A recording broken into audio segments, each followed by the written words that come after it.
Evening all. Welcome back to Beyond the Lane, episode 44. Angie's gone. Derby's on. Angie's gone to Boris. Fucking madness. Absolute madness, guys. I don't know what everyone thinks about that one, but I'm sure we're going to get into it tonight. Big up to everyone in the chat. Big up to everyone watching at home. Hope everybody's doing well tonight.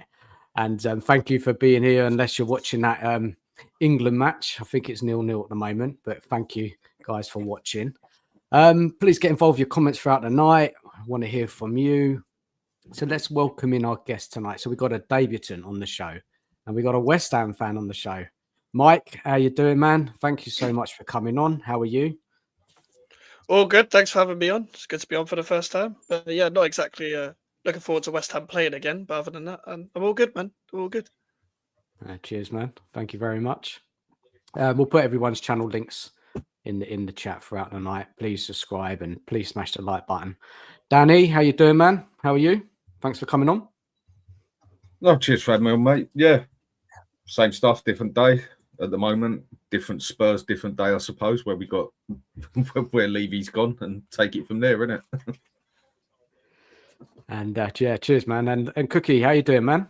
Yeah, all right, man. Thanks very much. Yeah, cheers for having me on, man. Big up to everyone. Big up to everyone in the chat. And let's hope we have a good old chinwag about what's going on. Yeah. Lots to get into, guys. And Sheriff, how are you, man? Thank you for coming on also. No worries, man. Thanks for having me on. Always good to be on. Yeah, big up everyone. Big up the chat. Yeah, let's get into it. I thought you'd be a bit happier tonight, guys. You're all a bit... I thought all the news from last week, you'd be buzzing. Yeah, well, we'll wait and see, eh? We'll wait and see. We'll get into it. And Nige, it's boring. Yeah, it is. It's been boring, mate. It has, unless you like watching England. Nige, how you doing, man? How you been? Yeah, I'm good. Big up panel, big up chat, big up Dan. I just want to know, Sheriff, did you catch a tench today? No. That's why you're miserable. Okay. Oh, but that makes sense now. Well, let's say hello to people in the chat. Let's see who's joining us tonight. Let's see who's here. Let's have a look. Let's get the chat up now. Oh, big up Mark Taylor. Big up, guys. Evening to you, Mark. How are you? Big up to Henry. How are you doing, man? Thank you for being here. Big up Marianne. Good evening, guys, and all in the chat. Evening to you. Evening to Peter. Hi, all 5:08 a.m. in Melbourne. Evening to you, Peter. Big up Luke. How you doing, man? Top effing panel, boys. Big up Mike's. And evening to Andrew. How are you doing, man? Thank you for being here. And Philly. Big up Philly. How are you doing, man? All these wonderful panelists. Big up DANalyst, Mike, Nige, the Cookmeister, the Sheriff, Danny, and everybody in the chat. Don't we suffer enough as Spurs fans without having to add England to the fold? Yeah, painful stuff watching that, man. That was a shocker at the weekend. Absolute bore fest. I don't know how it's going tonight. I think it was guys 0-0 still, is it? It is. Yeah, still 0-0. No surprise there then. Did you have Speds pain? No. No? No, not at the moment. Yeah, well. Yeah, don't know, man. England, hey. Anyway, guys, thank you for everyone being here and watching the show tonight. We're going to have a cracking show, lots to get into. So Spurs have just seen the end of an era. Daniel Levy has gone after 25 years in charge. We want to know what you guys really think of his reign. What was his biggest achievement, his biggest failure, and what's left you most disappointed as a Spurs fan in the past 25 years? With the new board taking over, what does the future of Tottenham Hotspur look like now? For me, Enoch don't get away scot-free. Suddenly wanting sporting success after 25 years sounds all a little bit strange.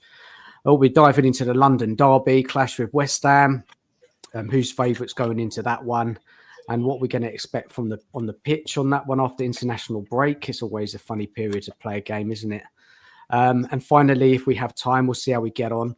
I want to start comparing the Spurs squad to other teams kind of pushing for those European places. And if we do have time, there's a couple of teams I want to focus on today, and that is Newcastle and Forest. So if we see how we go with time, if we've got time, we'll do it. If not, we'll do it on another show. So, guys, look, massive news last Thursday. I'm sure it's a shock for many of us. I mean, there was rumours that Levy was stepping down, but no one really believed it. Now we've had a bit of time to reflect on, since last Thursday. How's everyone feeling about it? As spent a bit more time thinking about it, and you think you see it differently than you did last week. Anyone can take this one first. I think when it comes down to this one, I think this is where I think a few of us are really going to see what the real problem was at Spurs. I think in about 12 months' time, we'll be able to see how much of a problem Levy was or how much of a problem Levy actually wasn't. I mean, I've always been Levy out because he's a very business-orientated person.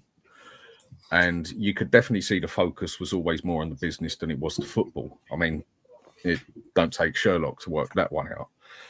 But on the other side of it, when you come to an actual chairman for what he's actually done for this club, and I try and look on things on both sides, give me a chairman out there on this planet, not just in this football, on this planet, that could do what he has done for Spurs.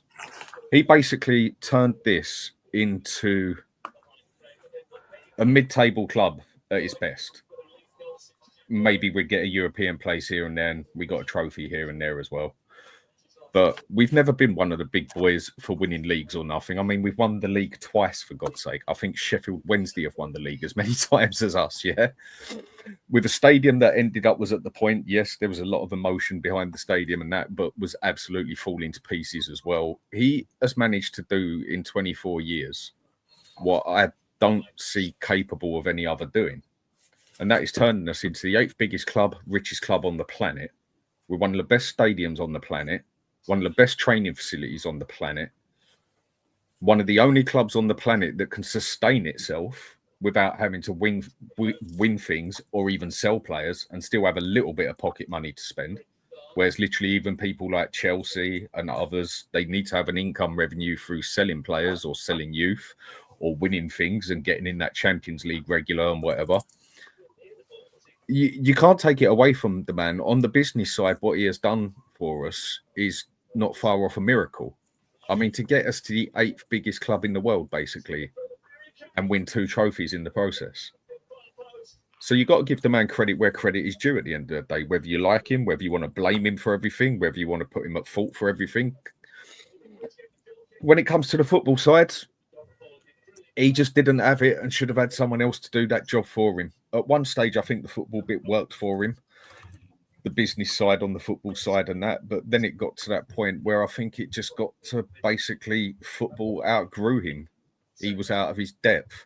He was used to dealing with millionaires. Now, all of a sudden, he was dealing with multi-billionaires and still thought he was in control. Still always thought he could get his little bit out of it. Still always thought that when it come to a transfer, he'd try and win that extra 500,000 off the deal, basically, and not for the sake of Spurs, more for the sake of, say, he could walk off with a little smug look on his face because he used to get off on it. You could blatantly see that a mile off. And it got to the point where nobody liked him. Nobody liked doing business with him. He really had no links left or anything like that, because just literally, even if you read Ferguson's autobiography, in both of them, he blatantly states he never ever wanted to even speak to the man again, let alone do business with him again.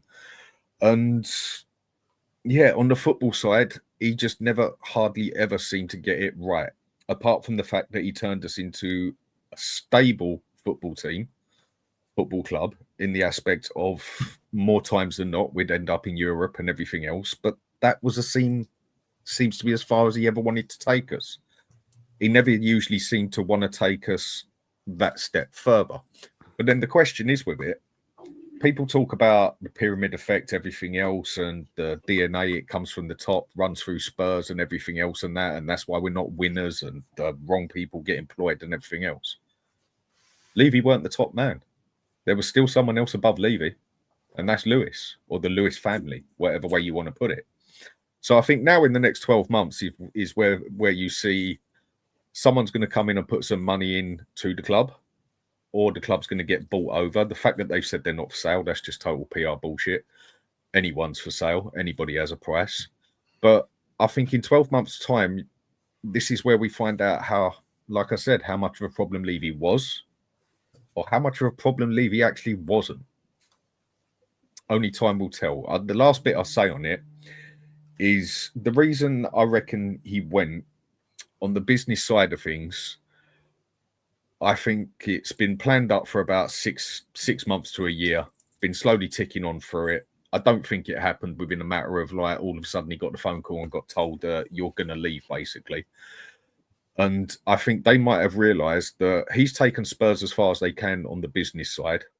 And they've also taken Spurs pretty much as far as they can on the business side as well. On the business side of it, how much further can Spurs go? They can't really, unless they get those hotels up, fine. Or they end up having 60 events instead of 30 events there. Apart from that, you really can't take Spurs anywhere further on the business side. To get Spurs bigger and to get more money into this club now, you've now got to focus on the sports side to make us bigger as a football club, not just a bloody business. You make us bigger as a football club now. You now start getting higher income through sponsors and things like that. But until we go up on the football side now, I think we've actually hit our peak as such on the business side. And I think Lewis and that might have realised it, or coming into it want to sell up. Only time will tell. No, fair points, Dan. Very fair points. I mean, you're looking at it very objectively, right? From, two sides of the things. Because I know you're not happy with Levy. I don't know what fan can be happy with Levy with the lack of success we've had over the last 25 years. Yes, there's been some good stuff. Before I give my say on it, does anybody else want to come in after what Dan said? And I want to hear from Mike as well, what his thoughts on Daniel Levy is shortly as well. So I'm sure someone else is keen to get going with that. Who wants to go? I was waiting for Cookie to speak. Yeah, I don't mind. I'll go. So, Well, yeah. I mean, You go first. Mine's more from a personal thing. As you know, I haven't been to the ground since Levy took over. I don't think he's the whole problem. Like Dan said, you've still got ENIC to not necessarily worry about, but to see what they're going to do going forward. I think you have to give them that chance to see if it is going to change or not. And again, like Dan said, to see if Levy was the problem or to see if ENIC and Levy were the problem. I am and I always will be just as much ENIC out as I was Levy out. But Levy out was my first thing, and him going has allowed me to go and watch my team again, or it will do, after 25 years. So that's from a personal point of view. From everyone's point of view, it's just going to be a big change, isn't it? We're either going to get sold, or again, I can only echo what Dan says. We're going to carry on as we are. We're going to get investment, maybe, and we'll have to see where they go as far as on the pitch is concerned. Excuse me. I know a lot of people are concerned with both. What's going on upstairs and what's going on the pitch. As I've said to all of you many times before, yeah, that stuff is important up there. Yeah, but I don't get into that too much. I'm more worried about what's going to go on the football pitch. And again, like Dan says, I think you've got to give it 12 months. You've got to give it the January window. You've got to give it next summer's window. See if they act any differently. Yeah, because we all know there's going to be money available. And see where it goes from there. But I'm delighted that he's gone. They've just got to make the next step, whatever that may be, has got to be the right step for Tottenham Hotspur. Yeah. Again, good points, man. Should we, Sheriff, before we go to you, let's go to Mike, and because I know Mike's not happy with his board. England won up, by the way. Yeah. Who scored? Harry Kane. I thought he weren't playing. Apparently he is. I obviously didn't see him in the lineup. Okay. Right. Great stuff. 1-0. Mike, what are you saying, man? Like, I know, I've been listening to you, and you're not happy with the board, and when you look across to Spurs and what they've done in the past 25 years under Levy, from a kind of outsider's perspective, another fan, what do you think about him? Yeah, like, biased aside, I've always kind of feel like there's some unearth potential almost every time I look at Tottenham, like season in, season out sort of thing, where I feel like you were always nearly there to achieving what you want to achieve or achieving what you're being promised to achieve, but you got your whole board holding you back, and obviously Levy being a face of that as an outsider, like obviously not being as invested as you guys are into your club, always thinking that he's the only problem, not really realizing about what ENIC actually is. I think you guys have obviously hit the nail on the head. You guys know your club more than me about like the business side and stuff as well. He's done really well in that sense, but still at the same time, like I completely understand why people aren't happy with the job he's done just in general from just like a footballing aspect as well. It feels like a lot of off the pitch focus is overdone the whole on the pitch focus as well.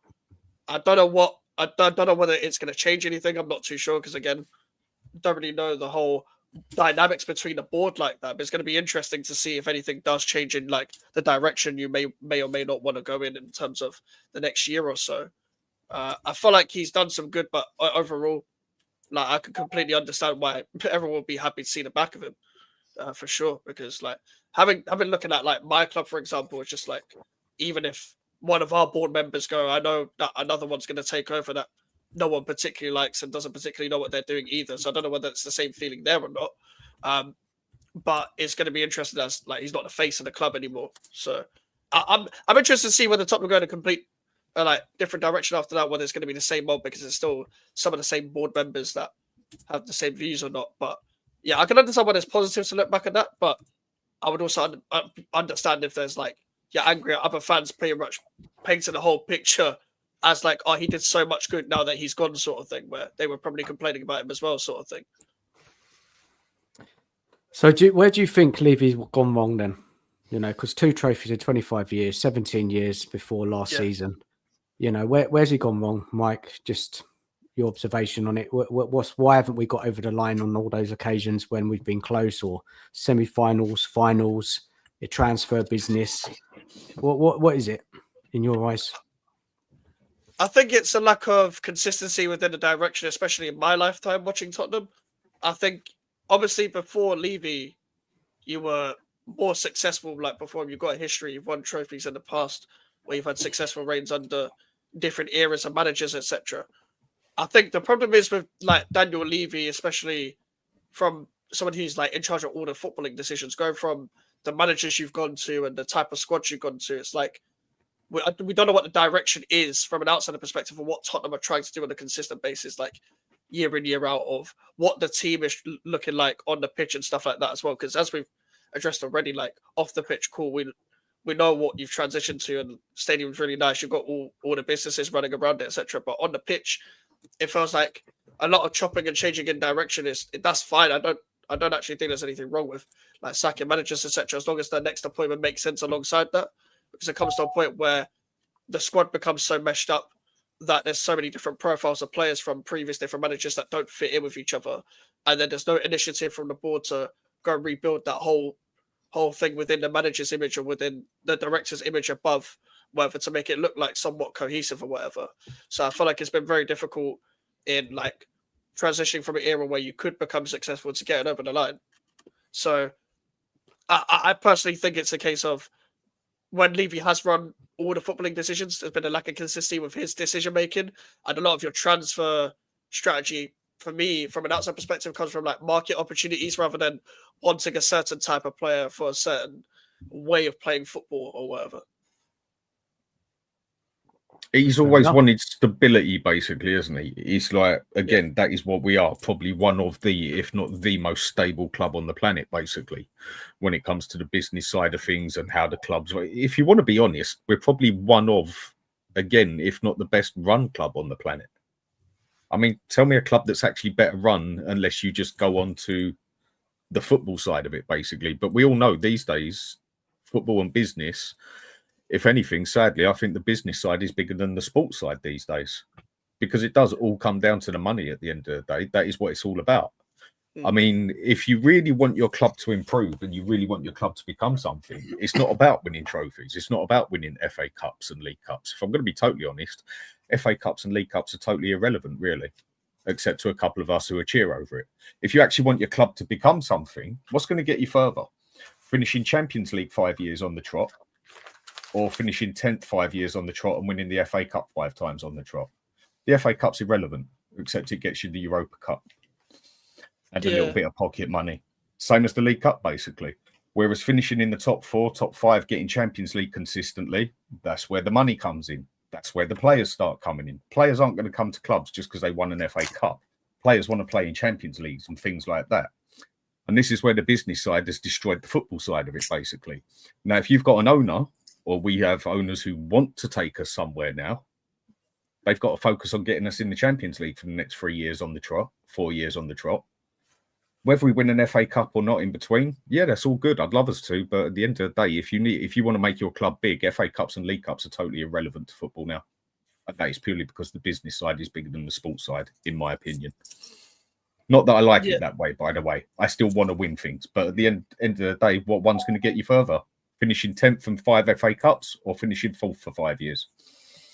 Yeah, that's why I've related to some form of like even though you've been way more successful than we have, like the frustration of Spurs fans towards the owner, because at least like from a business standpoint, you're run really well. Whereas so our owners, we're not even run good off the pitch or on the pitch. So it's a case of like either way, we haven't got anything to look forward to or like anything to look towards where at least we're stable sort of thing. We're like just about almost. And it's like with Tottenham, at least they are run stable off the pitch. And you're right about the FA Cup and League Cup thing, because there's no prize money in it. There's no incentive for any clubs to go win it. So they don't care. Like when we look at a lot of clubs that are like, oh, they must win a cup or whatever, or the manager must be sacked, they didn't win a cup. They never sack the manager because of that, because there's no money in it. They're looking at it from a business standpoint. That doesn't add anything for us. So yeah, I agree, to be honest. Yeah, I mean, sadly, it is true. I mean, what is going to get you further? Right, if you take over this club, right, I need to get some money in here. I want to get some big players in here. I want to get up and running in the next 4 or 5 years. What are you going to tell your man to do? Right, I want them FA Cups and League Cups, or get me in that top 4 or 5 years on the trot. And the League Cup and FA Cup, if it happens, fair play. If it doesn't, I couldn't really give a monkeys. Sadly, that is the way it is. But if top clubs should be going for both, right? Trying to win the FA Cup and getting in the Champions League. And that's been the issue, isn't it? We haven't had a squad being able to do it. You got to get to the top first, though, to be able to do that. What happened last year was a freak of nature, basically. Yeah, I mean, when does that ever happen? And not just us winning something, other clubs that won stuff as well. You don't usually get to be able to do that until you get to the top and have the capability of being able to do that, basically, in able to go for top 4, play in the Champions League, go for the league, and have the squad size to go for a cup at the same time as well. I mean, when it comes down to the crunch, to build yourself up to that top, again, the 2 cups are pretty much irrelevant. The Europa Cup, there is only one reason and one reason only that Europa Cup is relevant in any means or manner. It is a 2-tier second little Europa Cup. Let's be honest. The only thing that was big about it was it got us in the Champions League. If that cup would have just been the Europa Cup with no Champions League at the end of it, what Spurs fan would have honestly really gone head over heels about winning it? I would have done. I was happy to win a trophy, man. I don't get what do you mean, man. Would you have been as excited, basically, is what I'm saying? Yeah, because we Champions don't win League trophies. means shit to me. Champions League means absolutely nothing to me. So what? We're in the top 4. What's that going to? We're in the Champions League. What's that going to do for me? But what's going to get you further in football? Finishing in the top 4 consistently, or winning the FA Cup 3 years on the trot and finishing 5th? Well, I agree with you on that point. So you've got to be realistic on it. I want to win things. But the point I'm making is if we would have... Okay, let me change this round. If instead of winning the Europa Cup last year, we would have won the League Cup, I bet you there wouldn't have been half as many people excited. I'll put money on it. Why? Because there'd have been no Champions League at the end of it. The thing that got most people excited, yes, we won a cup, loved it. Everyone else like happy with it and that. But it was the fact that it was that scapegoat. It got us that Champions League. It got us that way out. You're telling me that had nothing to do, absolutely nothing to do with you being excited about it. Not one bit of it. Not. It was all the Europa Cup. Certainly not. Definitely not. Definitely. For me, it was the joy of winning a trophy finally. It's 17 years since we won one. Yeah. we're not good enough for the Champions League last season No, to we're not. qualify. We're not. Team's not good enough. We're in it by the back door. Yeah. It was just winning a trophy and then hoping that the club move forward from there. Invest in the squad, sack the manager, bring in a good, better manager, and go. And you just hope that it'll be a better season this season. Look, it's an interesting question. So let's just kind of rein it back in. Sorry, Dan, go on. You got another point? Yeah, I was just going to say, but at the end of that, winning that Europa, you knew this year we had a chance. Why? Because that Europa got us Champions League. Yeah. Would you have been so excited about the next season or looking forward to it or looking forward to what we could possibly do if it would have just been the League Cup that we won? Oh, and look, it's a nice bonus in the Champions League, Because if it would have just been the League Cup, everyone would have been sitting there with the attitude of, great, we've won the League Cup, but who are we going to buy? Where's our money going to come from? Where's this going to come from? Where's that going to come from? For a lot of people, I personally believe it was the fact, yes, winning the Europa Cup was good, but the fact that it had that Champions League at the end of it, everybody knew that gave us a chance for next season as well. Yeah, and because you can buy better players, right? You should be able to attract better players, yeah. Exactly. And if that Europa Cup wouldn't have the Champions League on the end of it, why do you think up until they put the Champions League as part of the trophy of winning the Europa Cup was a totally irrelevant to anybody who wasn't trying for a Champions League place, to a team that couldn't get into the Champions League? Most of them wouldn't even butter an eyelid to it. It was only the teams that would never get top four in their league or whatever and knew they couldn't get Champions League that had put effort into it. Others that knew they could get top four and get in the Champions League, most of them used to just blow the Europa Cup aside and just fight for the top four place. Yeah. That is what rescued the Europa Cup, the Champions League at the end of it, is it not? Yeah. Yeah, sure. It's good points, man. Good points. Look, I just rein it back in to the question, because I had a question on it, which I want to kind of all of us get to a kind of an answer. It might not be clear cut, but moving on to, because I want to hear from Nige and Sheriff. So look, after 25 years in charge, how should Spurs fans truly remember Daniel Levy? As a man who built the modern club, or the man who held us back from glory?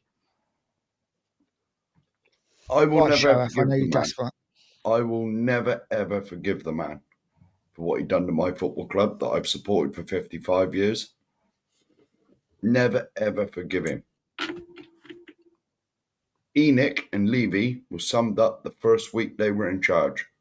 We're here to make money. We're here to make money. Not win things. Not anything else. We're here to make money. That's the first thing they said. The first thing they said. And that tells you everything about them. Mm-hmm. Daniel Levy, bricks and mortar, yes, brilliant. Training ground, stadium, brilliant. He's took us up levels just with that stadium.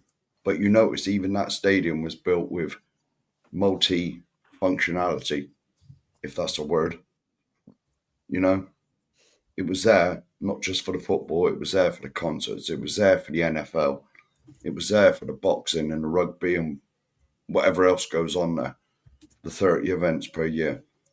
And that was all to line their pockets, not to improve us on the football field. Let's face it, we're all, five of us are Tottenham fans, even Mike, the West Ham fan. All what you do outside the pitch means nothing to us. Nothing. We're only interested what goes on the pitch and how much you win. And Levy held us back from that, especially when Pochettino was here. And we were that close to winning 2 leagues, not 1, 2 leagues. The Leicester year and the Chelsea year the following year, we could have won both of them if it weren't for him. In his scrimping and scraving for the new stadium, you can't have him. Look at the signings we brought in. But he gets some Fernandes instead of Bruno. You know what I mean? We could have had Jack Grealish. Mm-hmm. We could have had Jack Grealish for, I think, Levy lowballed him with we could have had him for something like £2.5 million. Levy went in with like 800 grand or something. No, he went in for 5 million.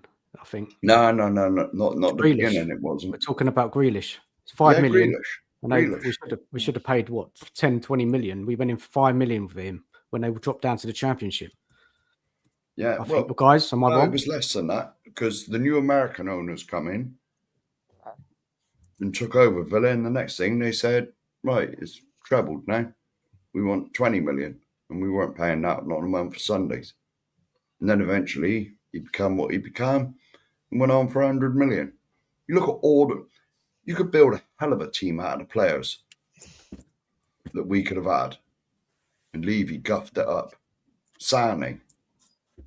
But Willian was at the training ground until he ordered an Uber straight down the King's Road. You know what I mean? All the players we've been linked with. I think it's Sane, Mane. I think there's 2 of them now. Oh, we've missed out on so many, Sheriff. So many. You're Yeah, right. so We could have built so many better And it teams. was anything to do with bricks and mortar. He was brilliant. Brilliant. Yeah. That's why he's top property developer. But when it comes to football, which is what we all care about, he did nothing. He did no good riddance to him. Is all I got to say on the matter. Good riddance to him. And I agree with Dan that in the next year you will see whether Enoch is serious. Because I agree with Dan as well, what Dan said about they took the business as far as they can. The only final thing they got to do is build the hotels. And I bet they'll be knocked up in a couple of years. Ain't going to take them long to build them. And so the business has gone as far as it is, as far as it can go virtually. Hotels, barring that. So now they've got to concentrate on the football, which is why suddenly this summer we get 4 players that walk straight into our first team. But as for Daniel Levy, I'll never forgive that man, ever. I grew up when we were quite successful. 1991, when we won the FA Cup, we were the record holders. And you're telling me we can't win another one in 34 years? It's ridiculous. Whose fault was that, Mark? Was that Daniel Levy's, or was that an idiot of a manager deciding to play a player that was injured who shouldn't have even been on the pitch in the Champions League final? Or was that yes? Or was that a manager making an idiotic decision of playing Son as a wing back? Or was that other managers making decisions as well? So you can't put the full blame on Levy here, saying I don't forgive Levy for this. Well, it's an easy scapegoat. I on. understand, Mark. And then with the other stuff as well with it as well, the only reason we've actually got the right or privilege to even say we should be in that Champions League is because of the size that Levy has made us. The only reason we've got the foundations to be one of the most attractable clubs on the planet for whoever comes into us has absolutely got no work to do on the business side. It just has to put it on the other side to the football is because of Daniel Levy. The facts that we didn't win cup. How many cup finals did we get into? 7? Yep, 7. Yeah, with him. Yep. And 7. we won one of them. And I'd Twice. say about 3. I'd say Two out about of 3. 7. Yeah, I'd say about 3 or 4 of them you can put down to the map. Oh, hang on a sec. No, I forgot the team wasn't good enough. Well, it was good enough to beat Dortmund. It was good enough to beat Ajax. It was good enough to beat Man City. Oh, no, but the team wasn't good enough for the final, was it? No, that was the manager's fault we lost that Champions League. Plus, we didn't have a bit of luck. But again, Levy, easy scapegoat, basically. This is where I try and look on both sides. No. So if they were good enough, Mark, to beat everybody else, but all of a sudden the team weren't good enough for the final and that was Levy's fault, yeah? That's just using an easy scapegoat there. That was the manager's fault. The thing is, in them times, we had a brilliant starting 11, but we never had the backups. The squad wasn't deep enough, and there's only one man to blame for that. Was that Poch for turning down 3 players that he got offered? Yeah, but they weren't good enough. He wanted better, didn't he? He wanted better. We had Mane and Sane.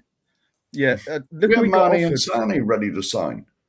I'm And not Levy disputing won't pay none the of money. And Dybala. Who else was it we got? No, Dybala was a bit of a different one, that one. Well, that was the image rights and that. We couldn't buy. We couldn't. No, we couldn't buy the whole player. That was the problem. We couldn't actually. Yeah, it was the image rights. Yeah, and they weren't willing to sell up the image rights. As all I'm saying to people, look at, you can slate Levy all you want at the end of the day, but Levy is the reason that the club managed to get to Champions League finals. Levy is the reason that it had the size to get players in to get to... No, so okay, so if you want to blame Levy for everything, you've then also got to give him for the credit for the good stuff as well, because if he's the one at the top that gets the blame, then he needs plenty of credit as well. The only so if business and all that has nothing to do with it and you don't care about it, I bet you, along with a lot of others, would be one of the first ones to jump off their high horse and start slating him if we ended up doing a Leeds and just putting everything into it. Everything goes tits up, and all of a sudden we're stuck, or doing Aston Villa and stuck in the Championship for God knows how many years. I bet you'd have something to say about that as well. You look at our wiggle room though with PSR, whatever it's called these days. Mm-hmm. We've got a little bit of wiggle room, probably the most in the league. And this is where he's not spent the money. You know, so we're never going to be in danger of doing the Leeds, ever. Who gives the money? Who gave him the money? Where does he get the money from? Does it come out of his back pocket, or is it the owners that give the club money? Of course it don't. We wouldn't even, if it come out of his pocket, we wouldn't even got Gedson Fernandes. So have you ever got some else from Fernandes? So have you ever thought that with Levy, possibly he was only doing the best he could with the money he was given? Because at the end of the day, if Joe Lewis would have said, right, I want this club to do something, there's 300 million, there'd have been 300 million on the table for him to do something with. The business has always been the foremost of all their attentions. I'm not disagreeing with that. All they were interested in is making money. Who's the one who could have put 300 million? Who's the one who could have said, right, there's 200 million to spend? Is that Levy or is that Lewis? Well, ultimately, it's Lewis. Or it's got nothing to do with Levy. Yeah, exactly. Well, it's got nothing whatsoever to do with Levy. Well, he hasn't. No, exactly. He's just the face. He doesn't put the money in there. He doesn't say there's 300 million out my back pocket and put it on the table like all the other owners do. When you go to the top, it's Joe Lewis and his kids and whatever, and the Enid company that say, right, there's 200 million Tottenham, go and spend it. There's 200 million, Mr. Levy, do what you can. Or is that all down to Levy's fault as well? All right. Guys, I want to bring in Nige because he sat there very patiently. Sorry. Just questions. Guys, if everyone watching, please, there's 60 people watching, please smash the like, please subscribe if you haven't. I'm going to get the links for everyone's channels up in a second. I want to hear from Nige's, where does the blame lie? How will Levy be remembered? Nige, go on, have a bit of time and tell us. Oh wow, this is Dan's taken all my glory. I'm saving up those semi-finals and those finals. I'm going to use them. But you know what, Levy on the business side, fantastic, has been brilliant. He really has. I know that my children, my children's children, my children's children's children will have a Tottenham Hotspur to support. I have no doubt about that now. So off the pitch, fantastic. Can't fault him. Yes, he has let us down on the pitch, definitely. Over the years, transfer windows when we should have pushed the boat out that little bit more, 100%, he has let us down. But like Dan said, I do not blame him for 16 semi-finals, however many it is, 7 finals. You know, that for me is down to the manager, playing Sonny at left wing back, playing Michael Vorm in goal, you know, playing an injured Kane in a final. I guess most of us probably would. But, you know, managers made mistakes too. The only one I will put on Levy is sacking Mourinho a week before cup final. But yes, Levy off the pitch, fantastic. He has let us down on the pitch, no doubt about it. I don't put all the blame on him though. And it's going to be interesting to see now what Enoch do, because a lot of people were Levy out and Enoch out. I've always been the same. I want change. I wanted Spurs to act differently in the transfer market. They've started doing that now. Levy's gone. I'm happy. But let's see what Enoch do. They're making a lot of promises now that they're going to stick their hand in their pocket and start spending the money.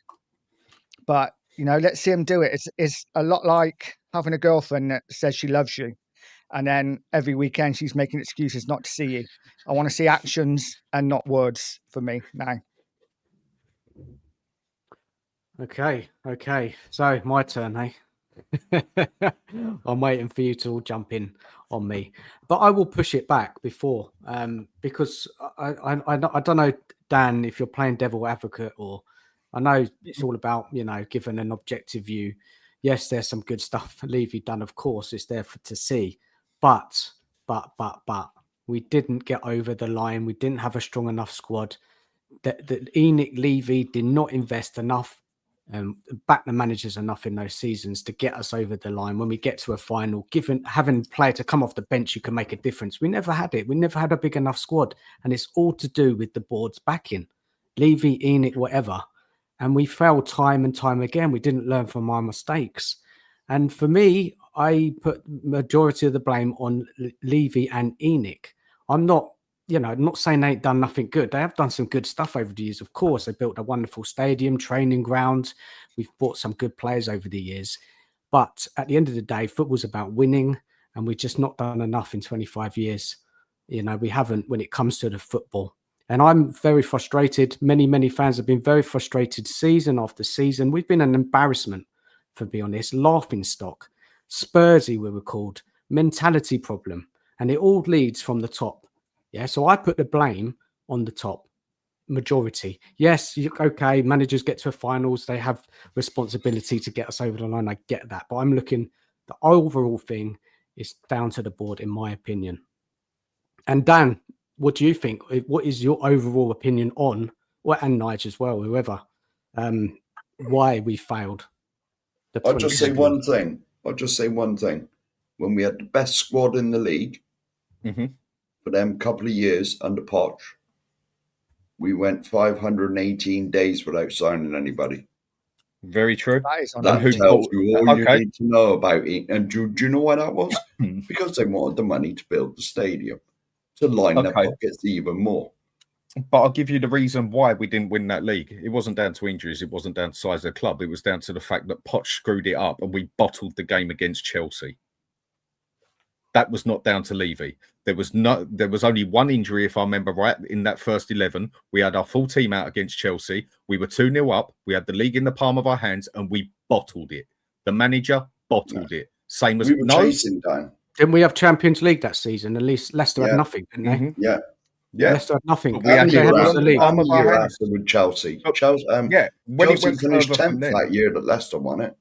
But look, we had Champions League as well, and the squad wasn't strong enough to do both.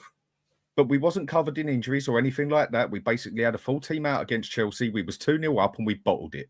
Say it as it is. Levy does not sit there and tell the manager, right, I want to play inverted wing backs, or I want to do this, or I want to do that. When it came to that year with Leicester, we had that in the palm of our bloody hands. Yes, more players should have been bigger squad, but we bottled it against Chelsea through and through. We were never top that year, Dan. This is the difference. We were never top. If we kept running the way we did, we could have got that easy enough. There was games we lost where we should never have lost it. And towards the end, if we'd have got that one with Chelsea, I think we'd have had that league, yeah? But whenever it came to the crunch, we've always had managers or players that bottle it, that don't show up in finals. Like a Harry Kane, excellent player, but whenever it ever came to a final, pretty irrelevant, really, wasn't he? Always, never ever showed up on a final. How can you say we had that? How can you say we had it in the palm of our hand when we drew that game with Leicester? They must have been 4 points ahead of us then. They beat us at our ground, Leicester. Yeah. No. I'm just talking about the Chelsea game. When we drew that game with Chelsea, Leicester won the league, so they must have been 4 points ahead of us with one game left. So we never had it in the palm of our hand at all. We were always chasing that season. Always chasing. I'm not denying that one, but if we'd have had that game against Chelsea and a couple of other stupid games towards the end that we should have actually won. No, there was only one game left after that. We bottled it from that Chelsea game more than anything. Well, that was where it all fell to pieces. That wasn't one game left. Yeah, there was. Chelsea wasn't one game left, was it? Yes. No. What, you're telling me Chelsea was the 37th game of the season? Well, unless Leicester was like 7 points ahead of us or something with that draw, and there was 2 games left. Because we handed Leicester Leicester won the league with us drawing at Chelsea. And so it was either the 36th or 37th game. And we were always chasing Leicester that season because we had Champions League and they had diddly squat. They had one game a week. So they went out the cups early that year as well. The point I'm trying to get to is with Mark here is there's been many situations where I just think you and others sit here and say, no, it's Levy's fault. It's easy to blame Levy. Yeah, Levy is at fault for a lot of the football side. You can. But then when it comes to what happens on that pitch, Levy ain't the one who's in control of what happens on the pitch. Like I said, that game against Chelsea, we bottled it. The manager got it wrong. They screwed it up. They lost their heads in that game. We went from a 2-horse race and we finished bloody third. Only Spurs could do that. Other times we've been in finals, and Levy is not the one who told Poch to play Son as a left wing back, or like Nige said, play Varane in goal, or play a Harry Kane that wasn't fit. But it's easy to sit there and look up at the sky and just blame Levy for it, yeah? When the fact comes down to it, a lot of what happened on the pitch wasn't Levy's fault. If you want to twist it the other way round, you can actually say the fact that we could even get into those positions, or the fact that we even had the right to fight for a Champions League final, or the right that we even had to do things like that, or should expect to do things like that, was because of Levy. Because if it was his fault that everything went wrong, then you've also got to say that everything that goes right is down to him as well. You can't just have it one way or the other. I'll give you another example then, Dan. When we was due for the final of the League Cup with Mourinho, why is it then when we were playing Southampton midweek, Jose Mourinho said, I'm going to rest a load of players. Daniel Levy said, oh, no, you're damn not. Top four still on. That was Levy's fault. That one was Levy's fault. There you go. Yeah, it doesn't mean everything. No, there's no year to go about it. It doesn't mean everything was Levy's fault. That one was his fault, yes. But the other ones I've mentioned was not his fault. Dan, at the end of the day, ultimately, it's Levy's fault because he never invested in the squad enough. Yeah. Because if he had done, he'd have had the players on the pitch that would have won the league, that would have won the Champions League. Yeah. But do you think he had the money to invest, though, is what I'm saying? This is what I'm saying with you. Do you think he had control of the money? Or did he only have control of the money he was given? Whether he had control of the money or not, or whether it was Lewis's money, if he was the one acting on Tottenham's behalf to get the transfers done, then it's him that's dealing with the money, whether he had it or not. Yeah. So if he's only going, You know if he's only going to be given matter? if he's only given 100 million to spend, what else do you expect to do when it's the one at the very top who could have said, "There's 300 million. Now go do something." This is what. So if you had 100 million, then if you had 100 million, why did we go 518 days? There's still a record in the league. I didn't say you had 100 million. Then 3 transfer windows, and we signed nobody because they were building. Guys, it was the strategy with the transfers, buying 5 or 6 players instead of going for 2 or 3 top players. That's where they went wrong, season after season after season. And that's on recruitment. And who's in charge of recruitment? Levy. He's the one who hires them. Yep.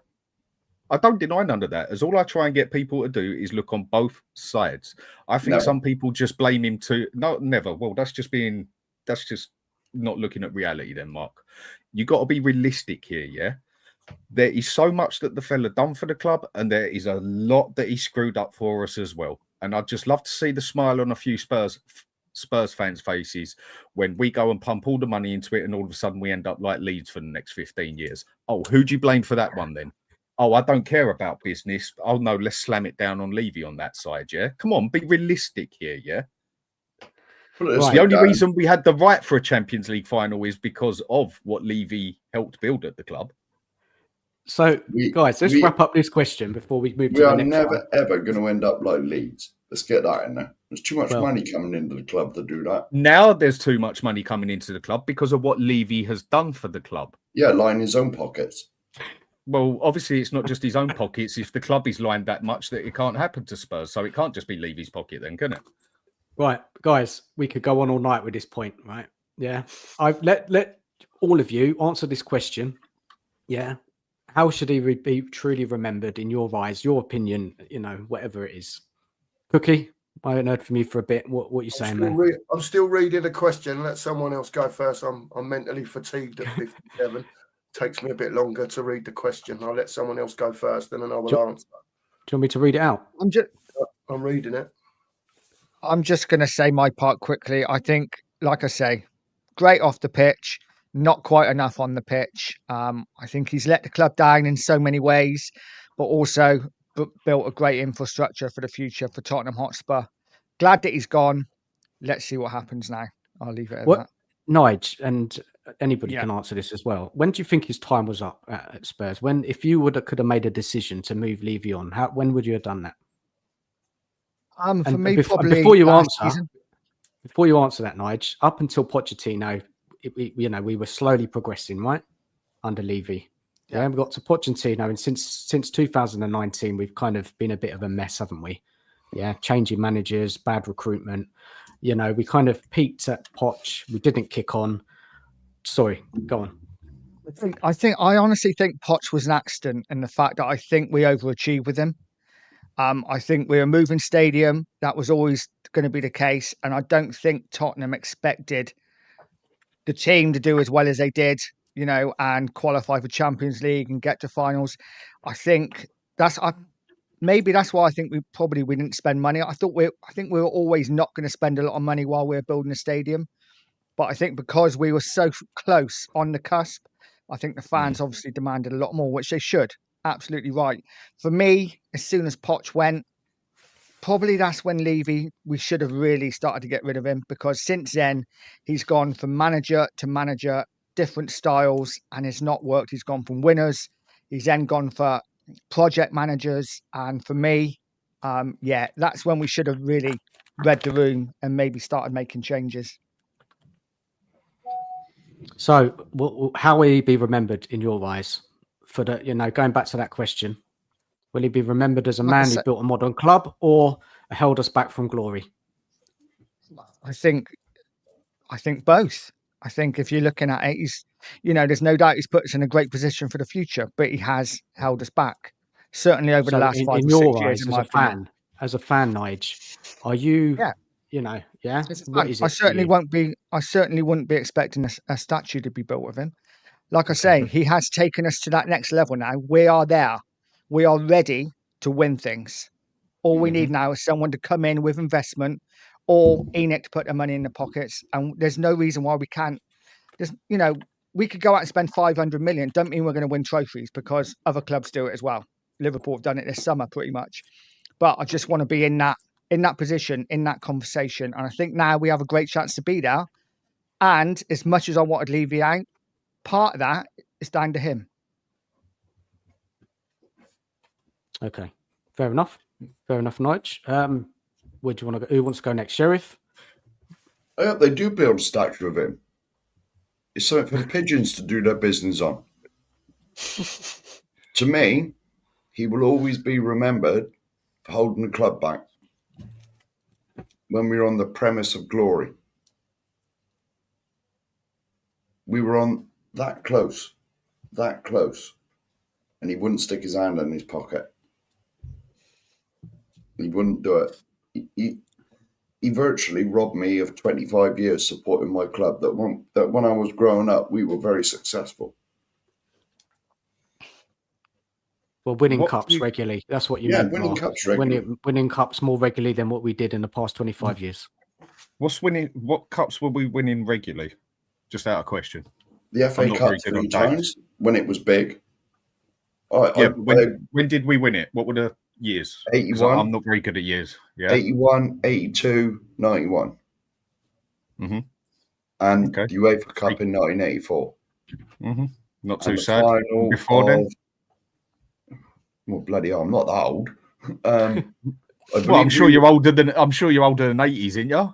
Well, yeah, but like we were in the final. We won the UEFA Cup in what? 73, 74? 84. I was only 84. Like 3, 84, 4. Yeah. What I'm basically saying is we've never been a big club. We never have been. Oh, we were a cup team. Well, we always have been a cup all team. We ever were. But it wasn't as though we went like and usually won 3 cups, 4 cups every 10 years. It was more like 1 cup, 2 cups every 10 years. Yeah. Well, there was really between 81 and 91. But if you want to go through the whole system of the cups, bring them all up, we never really was a massive club. And I think this is where some fans need to get the picture of the. I think a few Spurs fans seem to think we're bigger than what we actually are. Like we've almost got this written right that we should be at the top. When it comes down to Levy, the last I say on him is I think he definitely held us back on the football side at points. Yes, with the stadium. I can't 100% blame him for that because look what it did to Arsenal. It totally destroyed them as a club for how many years where they had to keep selling their players to pay it off. Yet we've never had to sell players to pay the stadium off. Thank you to Daniel Levy. And you're also going to have to look on it for the fact that we have got one of the most stable clubs on the planet. We've got the income and everything else, and we've been able to get in Champions League round about, what is it? How in Europe, about 14 over the past 20 years, something along them lines, not just Champions League, but Europe as a whole. You're also going to have to thank him for that as well. And there's two sides to it. So I'm going to remember him. Yes, you screwed up big times on some transfers. You could have done more for us there. I think you could have got that deal done if you weren't such a smug little prick, basically. But I'm also going to remember him in 10 years' time, depending on who buys us and whatever else. The reason we are where we are now, if we get a good owner, is because the chairman before us, Levy, gave us the best foundations that any football club could ever ask for. So But people Dan, just are seem to you like for ignore it? that. Are you for Levy or not Levy? I'm a bit confused, Dan. Are you which way are you, mate? No, I wanted Levy out for the sports side, When? basically. But I'll When? always. When did you want him out, mate? When did you had enough? I think the one with Martin Yole rattled me. I think the one that definitely done it for me was Poch, basically, on how we were so near yet so far. But then if you want to look on the technicality side, did we even have a right to be there as such? Like Spurs fans say we've almost got this unwritten right to be there. When have we ever been an Arsenal or a Liverpool or a Man U? We never, ever have been. So I wanted him gone after Poch, basically, because I wanted us to improve on the football side. But the one thing I will not take away from that man on being probably the best business football chairman there's possibly ever been in football, because no other chairman has managed to do that with a club that was as... You can't say Spurs wasn't pretty much half broken when he took it over. We were going for a bad period when he took over, yeah. Yeah, very, very bad period. Yeah. And But before so then, we were like, before Levy's reign, we were like, I think, top 5 of winning the most trophies in football history. So that's right. We talk about big clubs. Does that mean we're a big club? Top 5 in all of English football? I think. No, I don't count it like that, Dan. The way I count it is, I mean, we all do it different. Winning trophies, isn't it? Winning trophies. If you go by winning trophies, yes, we are. But now let's put a point system on the trophies. Let's say that every league you win is five points, every FA Cup you win is 3 points, and every League Cup you win is 1 point. We're not even in the top 10. As all we've won since Levy's been since football existed. Well, you're talking about league titles. Yeah, if you was to put a point system on all the cups, let's just say 5 for the league, 3 for the FA Cup, 1 for the League Cup, we wouldn't even be in the bloody top 10. People speak of Spurs like we have this gospel right to be up the top, when Everton have won the league 9 times. Aston Villa have won it how many times? Sheffield Wednesday have won it more than us. If you want to go by in the whole thing and that, as all we ever have been is this medium cup winning cup that got us up there. We've never been up there with the big boys winning the leagues and that. Levy has brought stability here, but I want to win things now. So I want to win things now. We needed Levy gone for that side, but I just think he has the right to be remembered for what he also built behind the club in the background as well. I'm just trying to be fair here. That's all. Dan, that's your opinion, man. Fair enough. Can I just add a point quickly? For me, as an older fan, as a fan in his 50s, I grew up watching Spurs win trophies, FA Cups, League Cups, UEFA Cups. I don't care about the league. I never have. I know Spurs are probably never going to win a league in my lifetime, and I'm okay with that. What I want to see is Spurs winning trophies again, because that's what I grew up on, and that's what I fell in love with. The trouble is now money is taken over, and it is all about where you finish in the league rather than what cup you win. For me, I just want to go back to winning cups. Doesn't mean I want to finish 17th. But if we were to finish top 8 or 9 every season and win a cup every couple of years, I'd be more than happy. Right. I want to hear from Cookie. And then what I'm going to do, because Mike is sitting here patiently and he wants to talk about the West Ham game. And we may come back to other questions about Levy in the future, afterwards. I think we'll probably do that. So I want to hear from Cookie. Where for you, that question, mate, you had a good read of it. I'll bring it up again so you know. Will you remember De Levy for being, bringing the club to where it's been now, or he's held us back from glory? I haven't got any doubt that like everyone said, pretty much, that he's brought the club forward as far as stature's concerned, ground, training ground, facilities, all that stuff Yeah, which is all great. And again, like everyone said, pretty much,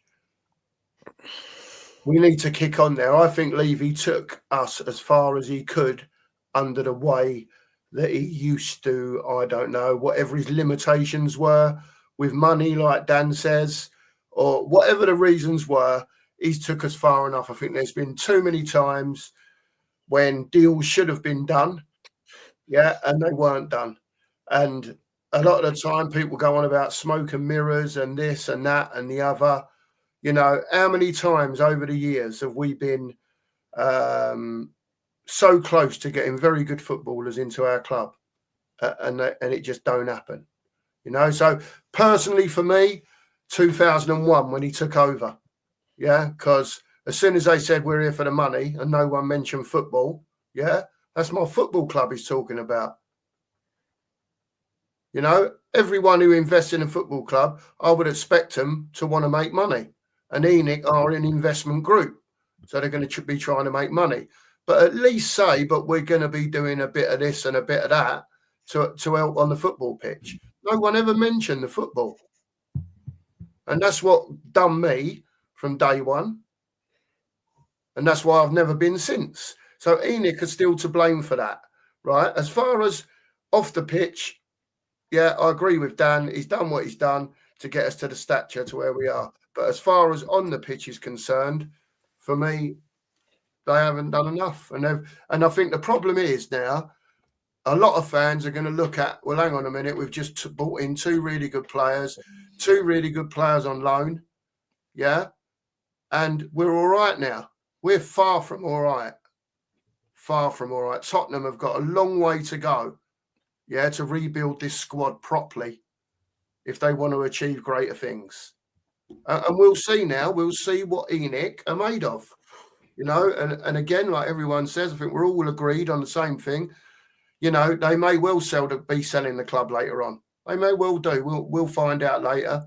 We're only guessing, yeah. But for now, ENIC are in charge, and let's see if the transfer structure on the pitch changes to get in better players, because we've got a lot of rotating to do to get players out that are not so good, yeah, that we seem to hang on for years, or even if they're younger players that are not seemingly up to the job, we'll still keep hold of them, or we'll loan them out instead of selling them like Chelsea do. You know, Chelsea are out there selling players that have not even been in their team for 20 and 30 million quids. So if they can do it, why can't we do it? Because our selling policy is awful to make money. But we'll see. We'll see what happens. Hopefully it will change. I think we all hope it will change, but we'll see. We'll see moving forward what happens. We've got 4 good players in now, and let's see how we go going forward and moving into January and see what happens. Fair enough. Great, everybody. Great points. You know, it was that one question got us talking for over an hour. You know, and there was a couple more, but we're not going to have time now to talk about it. But we will come. Maybe we'll come back to it later. But guys, I want to hear from Mike now. He's come on. You know, represent West Ham. We got a derby on Saturday, 5:30. So I'm going to hand this over to Mike now to tell us a bit about how he's feeling about West Ham, his expectations, how he think the summer transfer window went, and then we'll move on to talking about the game. So over to you, Mike. Yeah, the transfer window, that was the biggest load of pain. It's like dragged on for way too long, because it was just like, because David Sullivan's back in charge of all footballing decisions, it's basically just gone back to how we was in 2016 towards 2018, even before that, up to Park era as well, where we're just buying on the cheap, buying on your market opportunities. There's no direction in what we want to buy, no intent to actually rebuild the aging squad, even with all the promises and briefings out there that we always do every single year about we're going to do this and we're going to do that. The club wants to do this. And it's like, okay, we've heard this all before for many years now. Just go and do it. And we knew how bad the squad was from last year, because as much as everyone hyped last year's transfer window, it only added to the issue, the overall transfer window, what we had last year, rather than actually editing any issue that we actually had. So we're almost gone back a couple of years already just from that. And cool, the manager's got a pre-season, that's cool, but like by the time pre-season started, we had one signing in, and that was Diouf. And he's a very good signing, but that was the first time the directors that are meant to be running the sporting era of the club actually got their decision to sign somebody. And then Walker Peters was on a free, which is cool. I like Walker Peters. I wanted him last year. I think he's good competition for Wan-Bissaka. Callum Wilson did not want Corley scored against Nottingham Forest, but it's a typical West Ham signing someone at the back end of their career as well. So this is your signings. I've got it ready for you guys. Yeah. It's out there. So this is who you brought in and who's out, right? Yeah. The Dimitri guy is youngster signing, so is Daniel Cummings. Like Mads Hermansen, we took so long to even sign him. We took like 3 or 4. We were linked with him for at least a month and a half before we actually signed him, and we had a free run at him because nobody else went in for him. Magassa and Fernandez were only signed because of how much we struggled in the first few games, even though it was quite clearly stated that we needed centre midfielders beforehand. And we'll see how Magassa settles in, because he hasn't had any pre-season with Monaco, and Fernandez has come straight in because he had one with Southampton. Like, all the outgoings needed to happen, but all the sales were awful in terms of like, cool, I didn't really care about Kudus leaving. It was the price of 55 million, and the excuse was because João Pedro and Madueke went for a certain price, that it was acceptable to sell Kudus for 55 million. Everyone else went on a free, basically. Zuma, Ings, Sufal, Fabianski, Cresswell, etc. Again, and Emerson were last minute. The fact that we only sold Emerson for that much is disgraceful, even though he's 30 years old on 1 year left. It's still a disgraceful sell. He's done so much for the club. So I reckon he would have had a bit more stock if we actually knew how to sell players. And to be honest, it's quite pathetic, to be honest with you, because this is what happens when you have David Sullivan running all the footballing decisions rather than a sporting director, because David Sullivan has the audacity to think that he's better than the sporting director, even though the director of football that we had, like in Tim Steidten last year and Rob Newman, the chief scout, went under David Moyes, they had way better recruitment eyes than David Sullivan ever did. So the transfer window didn't give me any hope as it is, because I knew how the club was going to operate within that aspect. And that's why I basically said from May that we could very much get relegated. I still think we could, despite the Forest game. I still like the Todibo signing, despite what people think. That was just a permanent from last year. I don't even count it as this summer signing.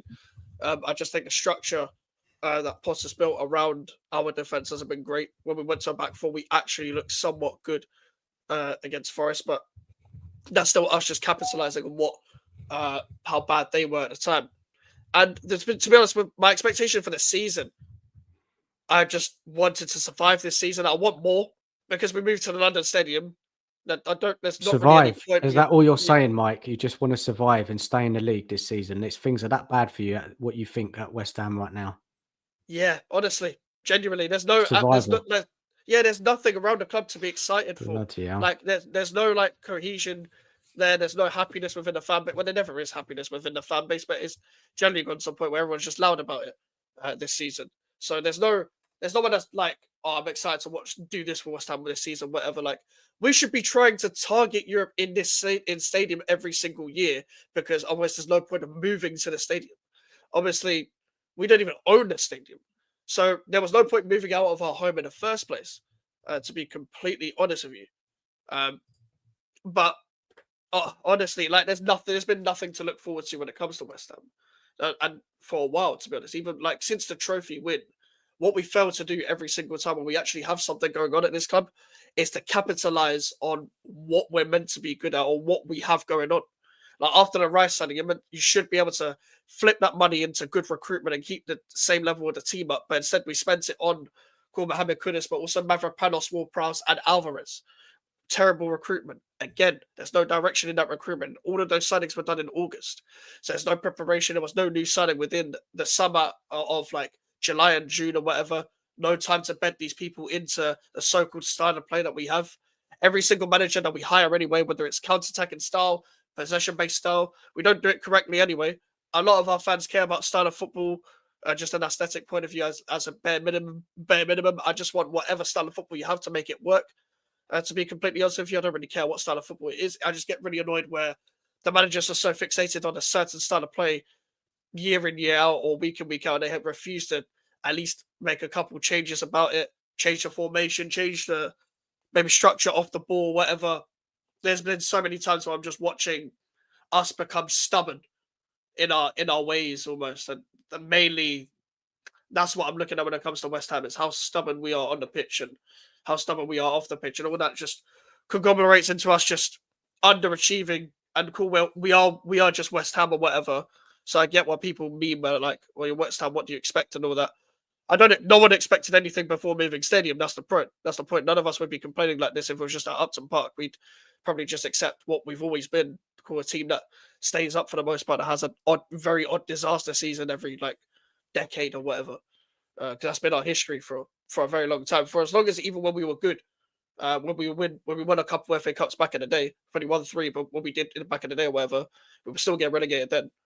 So, like, and we've always kept the theme of our club is the managers to get worse and worse every single year, and it's only a matter of time before this club becomes like horrendous. Where with the stadium we're in, if we get relegated with that stadium, like it could get so toxic. It gets so toxic. That's why I'm worried about the game on the weekend, because like Thomas Frank does a job on us at our stadium. I know there's been a record's been 1-1 for the most of the time at our stadium in this fixture, but it's only a matter of time before these records come to an end. Every like so-called positive record, I don't even see this as a positive record, but every single positive record we have always comes to an end as of recent years. The records we've had over singular clubs or whatever, I feel like it's only a matter of time before it becomes really toxic.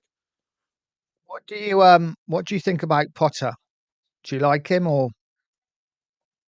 I actually liked the appointment at the time, just because we don't pay compensation for any manager, and we don't pay any compensation to sack any manager, so we just get them on a free. He was probably the best free option at the time, him and Sarri. So I was quite happy with that at the time. I wanted to give him a pre-season. That's why I wasn't really like criticizing him last season. I was like, okay, this isn't his squad, cool, whatever. I'll give him a pre-season. Even if he doesn't get back to you, you've agreed to take the job. So you should know what kind of ownership you're working under, etc. The problem I had was a lot of the team selections in pre-season didn't match up to the actual season itself, because he was quite set on the type of players he was going to use. Like Freddie Potts was in the midfield starting. He's barely got a minute. All this promises about inclusion of the young players that are actually good enough and not just using young players for the sake of it, like a Freddie Potts and Ollie Scholes, Callum Marshall, etc. They've not been used one bit. Callum Marshall hasn't got a single minute. Scholes hasn't got a single minute. Potts has got 45 minutes in total in the Premier League as well. And that's been a big problem, in my opinion, with Graham Potter, is the team selections. And I think that's what's made me turn on him, to be honest with you, because it's the use of like James Ward-Prowse constantly. It's the mistreatment of Todibo. It's the misuse of our defence, the constant need to use 5 defenders or 5 in the back formation and not be attacking with it and go to a 3 in possession and then send wingers as wing backs, which is what he used to do at Brighton. He's managed to go even more cautious. He sets out to play to draw, not to win. Like, just play to not lose sort of thing. As long as you're not losing, it's fine. You don't go all out to win. You don't even try to win. Because when we do actually attack, which is what really annoyed me about the previous managers, we get to see our potential because of the likes of Jared Bowen, because of the likes of Lucas Paquetá, etc. But every time we hold back, we just see the same thing year in, year out. And that's what's really annoyed me about Potter, is that you've got back on everything that you were at Brighton, almost. And cool, you don't have the technical players in the midfield. Now you've got some of the players that you actually do need. So you haven't really got an excuse at this point in time, because he knew what job he was taking working under this ownership. I refuse to believe that managers come into a club not realizing the employers that they're working for. So he hasn't really got an excuse anymore. Guys, what do we think about West Ham looking from the outside? What do we make of them? Because I always thought they're quite a decent side, but I look at their squad this season, and admittedly, I don't know too much about some of the players, but I just think they lack so much. Guys, what do we think? I just want to talk about a couple of their new signings before other people get involved. Right. Mike, you know the 2 young midfielders, the bloke from Southampton, Fernandez, and there was a bloke from France. What's his name? Magassa. Yeah, a lot of potential. You know, you look at the scouting reports at these 2 players. You know, they could be real top players in a few years' time. Now, are you putting your hopes on players like them to really kind of get whatever you want to call Potter's football, start playing? You know, they're young, they've got energy, they press, you know, they've got some fantastic stats, you know, before they come to West Ham. Are you putting your hopes on players like that to get this kind of Potter system? Because you're right, like I was just listening in when I was away, that, you know, he's still playing James Ward-Prowse, he's still playing Souček, yeah? And, you know, these players, you know, they need new energy, fresh legs into the side. Yeah, my problem is that the lineups that we as fans know what the best lineup is, I don't think will ever get played.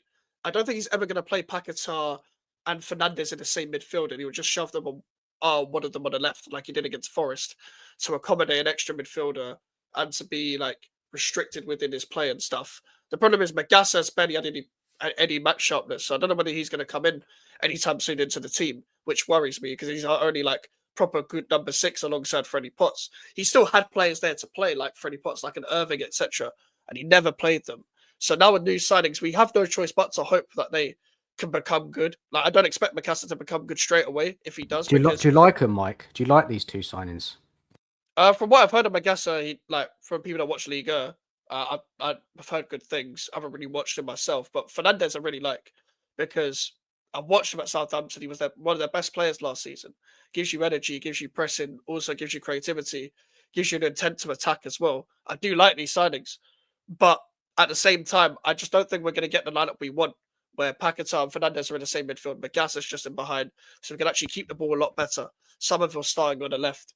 I don't think Potter's going to be as flexible as I hoped he would be. So regardless of the signings we've had, I don't really trust his team selections moving forward. Fair enough. Anyone else got any questions about West Ham before we get into talking about the game? I think they're going to struggle not to go down this year, if I'm going to be honest. Totally honest, I think they're in a fight. Because I don't think the 3 that have come up are as weak as the 3 that came up last season. The 3 that came up last season couldn't have been any poorer if you tried. They are the only reason we stayed in the Premier League, because those bottom 3 clubs were that bad. If one of them would have been half decent, like I think Sunderland are going to be, we would have gone down last year. But it's another thing that people like to turn a blind eye to because we got the Europa Cup. This year, I think West Ham are in for a fight and a half to stay up. And that's not being Spurs to West Ham, whatever else. That's just looking at it from a football point of view. I think West Ham are in trouble this year. They've got a lot of trouble inside the place, outside the place. The fans are at war with the owners and everything else and that. Not so much with each other. They're not as bad as Spurs lot. But I think West Ham are really going to struggle to stay up this year. Yeah, honestly, I agree. I've been saying this for months, and it's like, or a relegation battle at least, or a serious relegation battle as such. Definitely, and people have been saying to me for months, but you have like Jared Bowen, and you have and the other teams that get promoted. Look at the history of the teams getting promoted or whatever. But I've always said, like, look at the form last year and look at our lack of intent to do business early this year. That doesn't exactly give us any hope that we're going to do any better. And we saw it instantly. First game of the season, you lose 3-0 to a promoted side. Regardless of how many players they've signed, it should take a long time for you to integrate that many signings into your starting 11. So you don't really have an excuse to not go out and beat them regardless. Could have got players like Granit Xhaka, and it's a good experience. But at the same time, it's been awful. It's been awful. And I wouldn't be surprised if we got relegated. And if we do get relegated with this stadium, I don't think you'll see us back in the Premier League anytime soon, if I'm being so honest.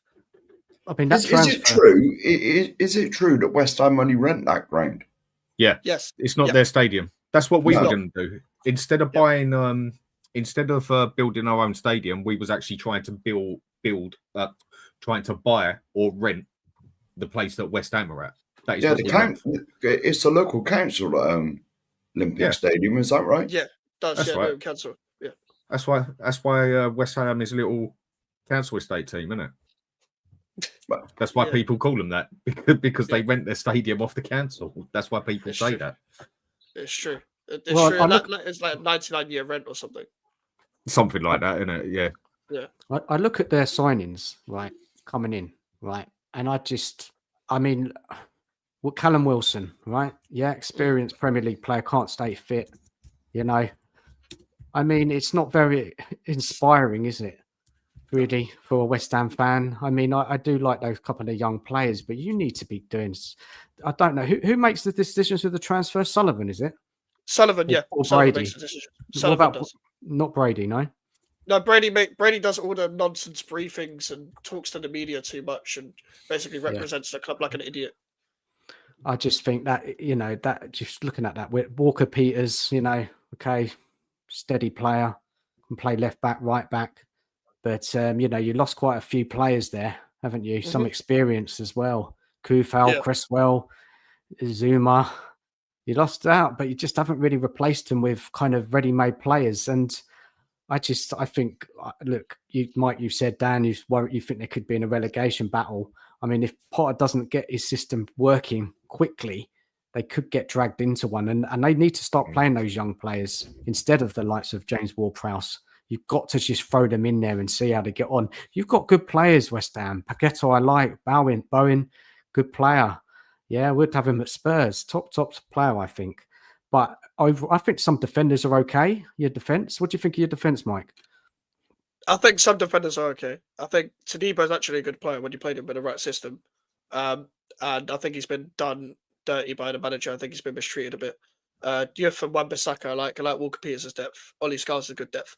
Kilman in a back three, in the middle of a back three is not good. Mavropanos, as much as he had a good game last game, I don't really like him. Not sure what to make of the Eagle guy that we just signed, to be honest with you. The only time I really watched him is when we won the Conference League final and a couple of games for Brighton, and that was it. But other than that, I think the defense is a bit wishy-washy, but I just think it's more so the manager structure. Now that we've got people like a Gerd out, there should be less mistakes within the team, but I really don't trust Mavropanos as a starter. I know he's going to start over Tadibo at this current moment in time now, which I'm not a fan of, to be completely honest with you. So just bringing up the possible kind of formations that West Ham could be playing. We've seen both this season. I've got a question, Mike. Do you think these West Ham players respect Potter enough? Because it's for me, I don't know if they're listening to him. I don't know whether it's that, to be honest with you. I think a lot of the crop that were there last season, like an Alvarez and Kudus, didn't respect him. But I think Kudus wanted to leave anyway. And Alvarez, I know, didn't respect him anyway. He's fallen out with most of the managers. I think Joy is that I think a lot of the players, they're very different styles to each other. So they can't work together. There's no chemistry between them because a lot of them fit in different systems. I just think Potter's not been good enough in actually getting his points across. And I think once we lose a game, he's not a great motivator in getting you to win the next game because he doesn't have the character. Anybody else on the panel want to talk anything about West Ham before we get into the game? Any burning questions to Mike? I think you can say that about Potter, isn't it? I don't think he's a bad manager. He's just not very adaptable. I think he's a bit more adaptable than Ange, but he's just not very adaptable in playing with the cards he's got. He only really plays his way or a little change, doesn't he?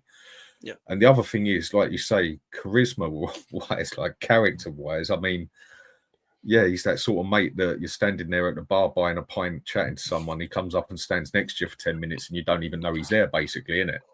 Yeah. he's not exactly high on the charisma side, is he? So how he gets the players up after the games, whatever, and stuff like that, I don't know. But he's not very adaptable manager, is he? He's got his way of playing, basically, with maybe a little bit on the side. I don't think he's a bad manager overall. I don't. But then that team as well, I must admit, that bar maybe two players on there, that you're struggling. Not you've got a relegation battle this year, in my opinion. Yeah, and I think the problem is we've tried a lot of every year. It's the experienced guys. We've got to go off experience. It's always the experience that will get you out of it. A lot of these experienced players that we have aren't good enough, and they haven't showed any ability to actually show their know-how, their so-called know-how of the 20-year careers they've had or whatever.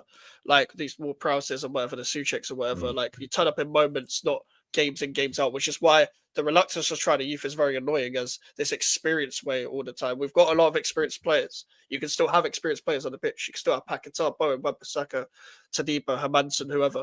but you can build them around with the players that we have now, like Potts, the Megasas, the Fernandezes, etc. We need to go down a different route, which is why I didn't like the Callum Wilson signing. We already had 3 30-year-old strikers last year. Now we got 2. It doesn't make a difference.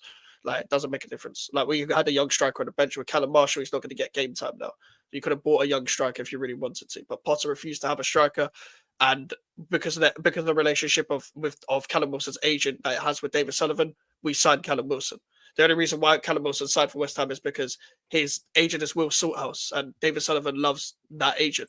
That's who we sign players via him a lot. He signs players via agents. There's no direction, which is a big problem, which is why we are where we are, because of the lack of direction with recruitment. When I hear from like Brady, I think she was on TalkSport not long ago, and she did not sound convinced when she was talking about Potter. Like, oh, maybe it will work out, maybe not. She didn't sound like she had any confidence in Potter working out. So, I don't know where this one's going to go. Probably not in a good way for you guys. Cookie, Nige, Sheriff, anything about West Ham before we jump into the game? Or should we just jump into the game? No. Happy to jump into it, mate. Yeah. Right. Okay. Let's go. So Spurs started the season well, a couple of good wins, and then we're brought back down to earth by being outplayed by Bournemouth. Right. Totally outplayed the game before the international break. Now, West Ham has started awfully, lost 2 Premier League games, knocked out the Carabao Cup, but then they went over to Forest and got 3 points, right? 3 late goals. So look, Mike, just about that. Was that kind of a flash in the pan? Did you deserve to win that game? What happened in that match against Forest? I think we deserve to win the game because they did nothing. Like, they don't know what to do with the football. Like, because of the way they're coached by Nuno, it's like we allowed them to have the ball, like we do every single team. We only press at times, and they were just like, well, we got no clue what to do because we probably don't get coached on the ball under Nuno and stuff like that. So I think a lot of it was. Cool, we kept the clean sheet. I think we worked better with a back 4 in possession, but a lot of it was flash in the pan. Just because, as much as we did outplay them, we did have more chances because we scored back-to-back goals. It was a case of we just capitalized on what they were bad at, and also when they go 1-0 down, because they set up to like draw, they set up to just concede like 0-1 goals or whatever. As soon as they concede 1. You'll be able to capitalize on them type of teams that just focus on defense all the time. So once we scored 1, we was like, okay, they got to open the floodgates. We've got to put even more pressure on them actually having the ball and stuff like that as well. So we scored 3 and we just ran at them. As soon as Somerville came on, changed the game. We actually had an extra attacker on the pitch, which is almost like what we were saying, what West Ham fans have been saying to Potter, just put an extra attacker on the pitch, we might actually be a bit better. So just relying on 2 people up front, them isolated all the time. But that's what it's been like. Now that we've got Somerville back, I don't think he'll start against Tottenham because it's only just come back. But it would be nice to have an extra attacker on the pitch and see if he can shift that around. Maybe it'll be. I'm hoping he doesn't revert back to back 5. If he does, then I know what type of game it's going to be.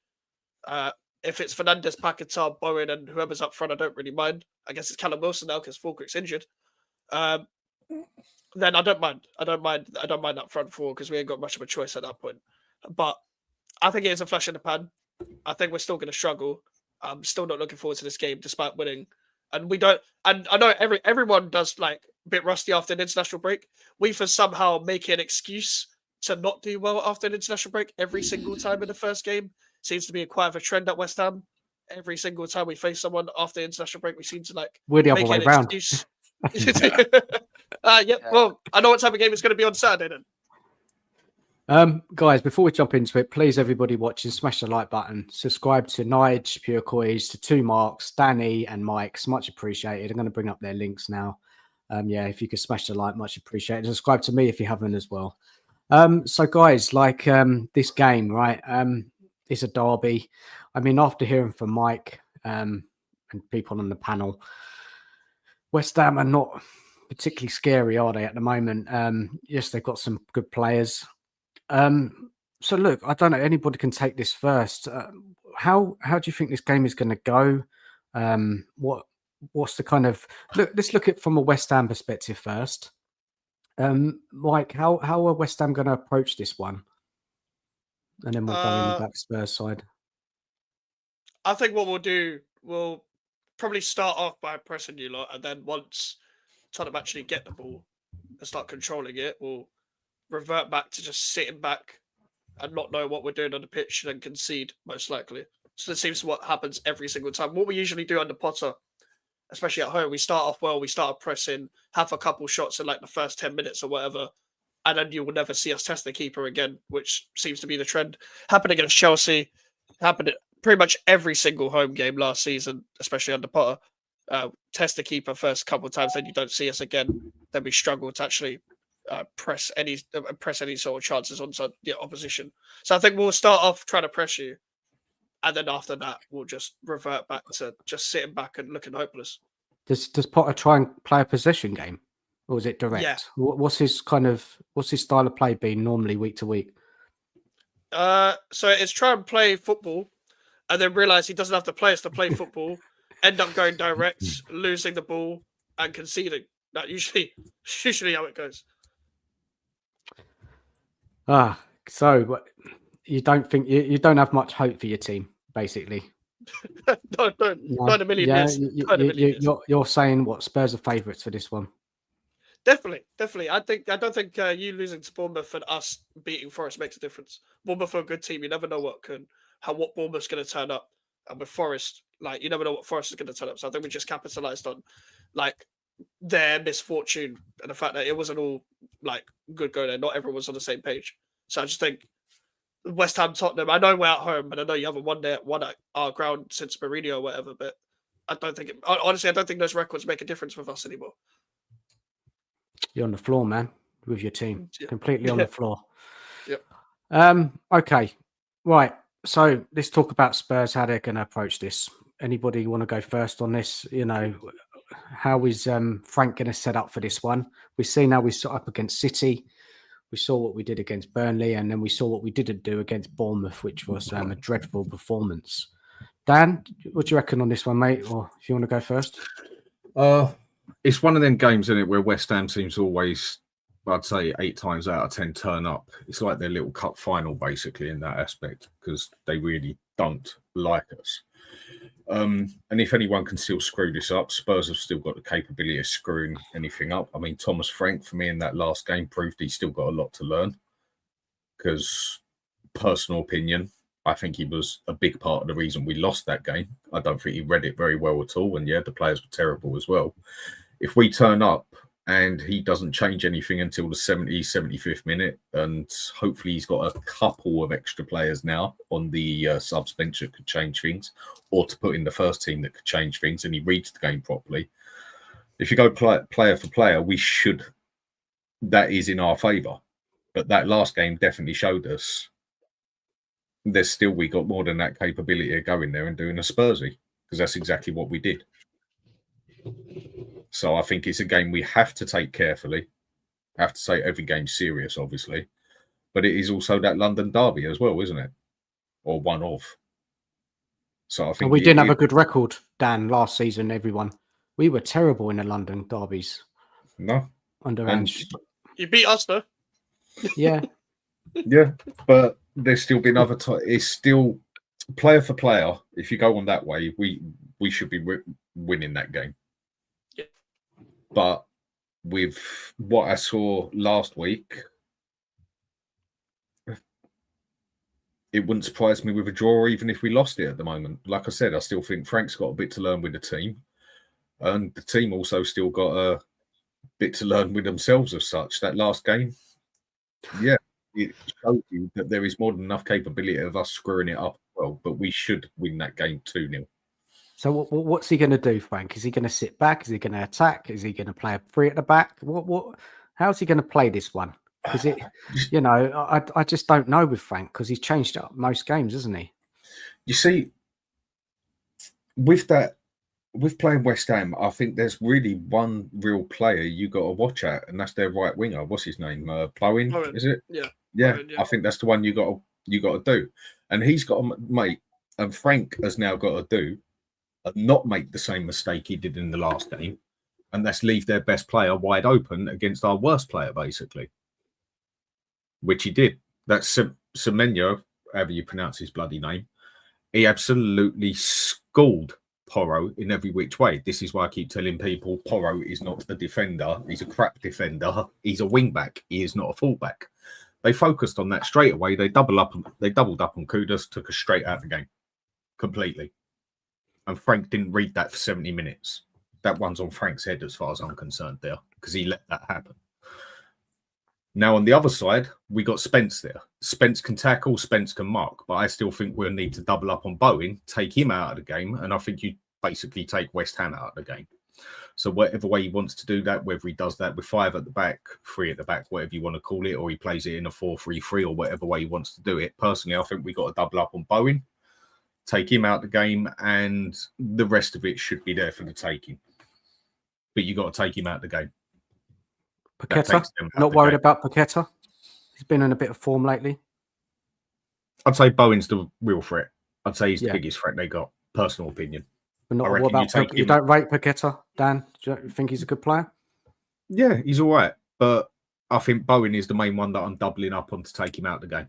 Yeah. I think he's the main player you got to take out. Obviously, you got to watch everyone who's on there, but every team has their. This is what I call adapting game by game. You've got to adapt to every game. Some people have got a great attacking midfielder. Some people got a great midfielder. Some people got a great left wing, right wing, striker, whatever. You take that main player out of the game when you're playing against a team like West Ham, when you're playing against a team like Spurs, when you're playing against a team like Palace or whatever. You take that main player out of that game and focus on their weak spot. You can do them serious damage. And I think their serious damage is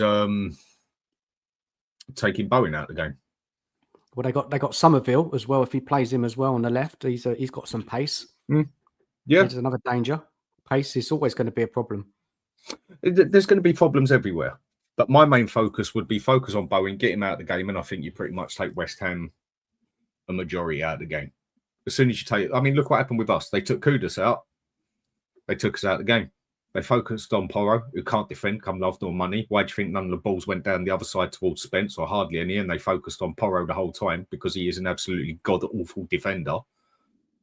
Well, he defended well against City, didn't he, that game? But it was different. He had a few moments of blocking the ball and a tackle. Let's be real here. I thought he was good against City. I thought he was good. I thought he had a good game, but I didn't think his defending was nothing great. Do you honestly think he's a good defender, Porro? No, I need to see more. I'm just talking about that game in isolation. I thought he did well against City. It's because overall, Dan, he's a wing back. He's not a right back. They're two total different positions. Okay, a wing back has to cover his defence, but defending only his main part. He's getting forward. A right back is the one who sits. And then why is it every time we've been focused on the left-hand side? They was doing it with Ange as well, focusing on our right-hand side, should I say, down their left-hand side, focus on Porro all the time. Why? Because he was inverting, or when he was back, he can't tackle, come love nor money at the best of times anyway. Or is that just a coincidence? Nah, there's a worry. Here's a worry. Let's bring someone else in. Cookie, Sheriff, Nige. What are you thinking about this game? How do you think Frank's going to set up? Any ideas? Go on, chaps. Go on. Cookie? You're muted, mate. You all right, mate? You online? Are you there? You muted? Yeah, sorry. I think he'll set up 4-2-3-1, just like he has done in the other away games. I think the difference you'll see on the attacking side is whether Moani and Simmons are playing or not, because I think that'll free Kudus up a lot more. You know, when you've got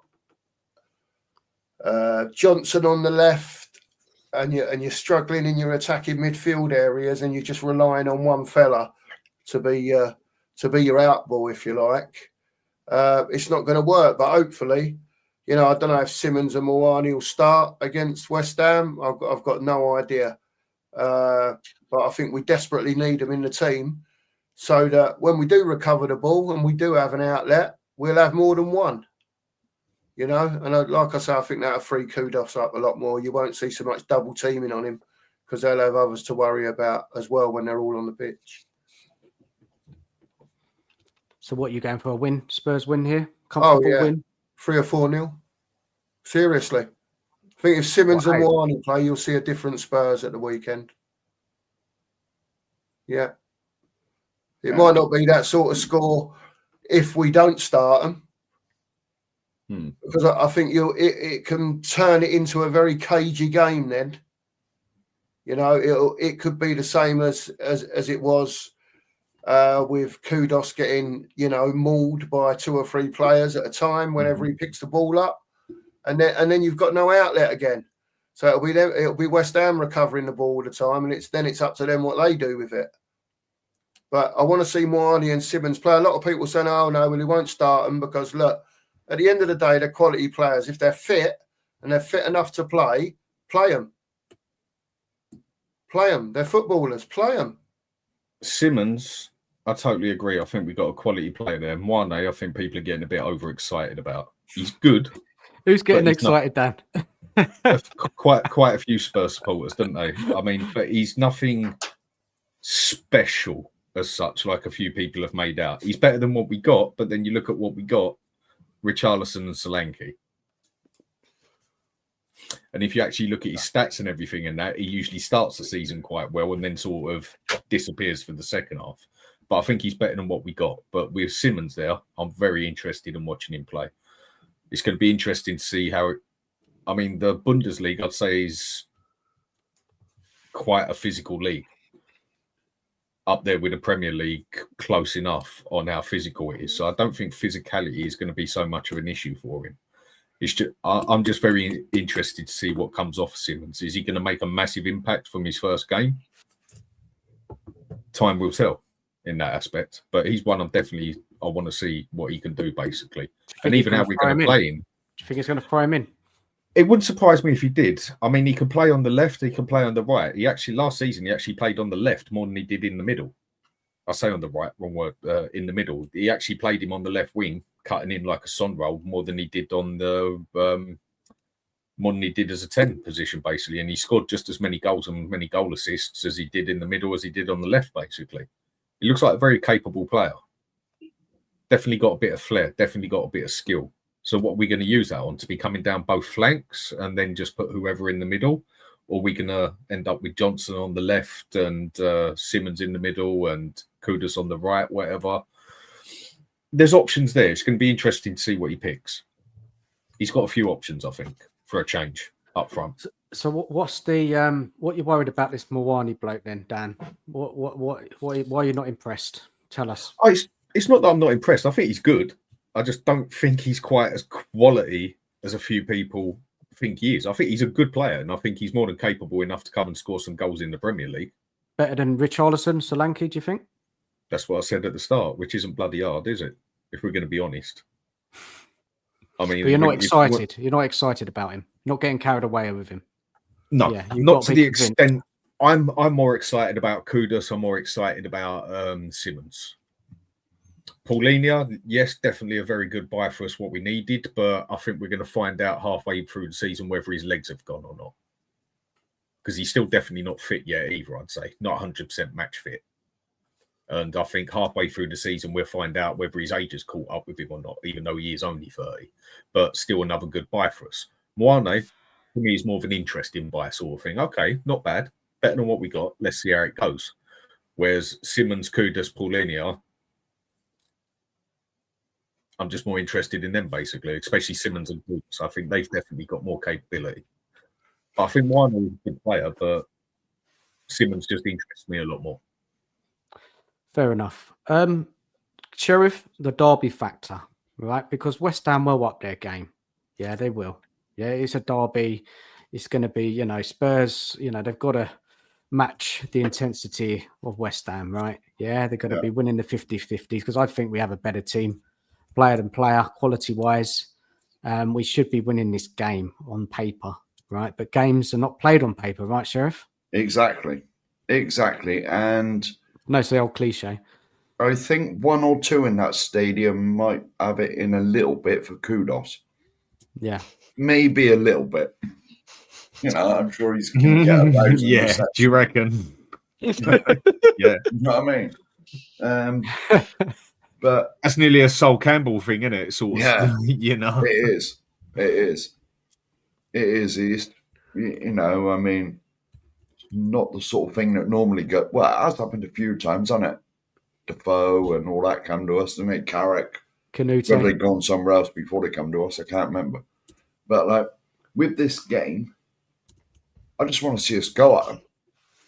It's not, Mike said they always start quick and they press, and just get in amongst them, win the ball, and do our thing.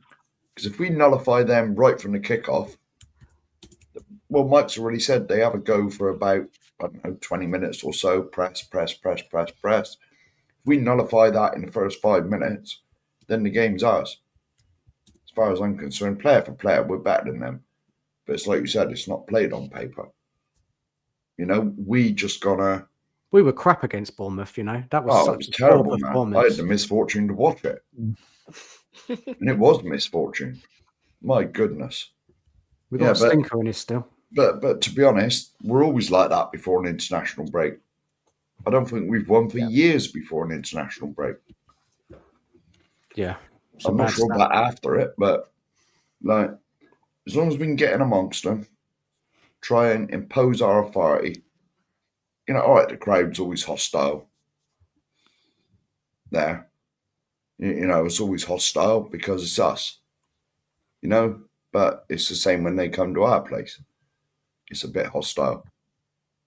You know, so if we impose ourselves on them, our better players should win out. Because man for man, we're a better team than them. As you know, because you've got to remember, we brought, unlike Tottenham, we actually brought in 4 first teamers that walked straight into the first team.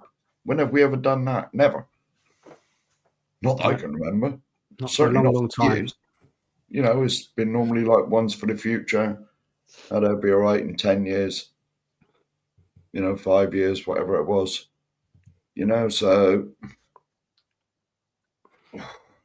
I'm going to predict we win, like I do every week. But it's going to be closer than I think. Like a 4. It's not going to be 4, but it's not going to be 4-0 or nothing like that. None of the games at their stadium are like that. I can see us do it. 2 or 3-1. If we score early, then I think they're done for. Honestly. And it's like Dan said, keep Bowen quiet, keep Paqueta quiet. You know, that's our 2 main threats, them 2. That Bowen, he's like I've always liked Bowen. I'd have him at Tottenham tomorrow. You know, there's one side of me that almost wants us to go down 1-0. Why? Because I want to see how Frank can deal with that situation with Spurs. This is an issue, isn't it, Dan? I've been hearing about this. Because whenever we see... when we went 1-0 down against Bournemouth, and he did not have a clue what to do. He didn't do nothing for about 70 minutes. He didn't focus on where the problem was. He didn't fix where the problem was. 2 games before then, he had brilliant, totally read the game, but he was ahead in the game. We also need to have a manager, and I think Frank's a very good manager. And people say, well, how can you grill him after 3 games? Well, I can only judge game by game, and I will judge him exactly the way that I judged Ange, basically.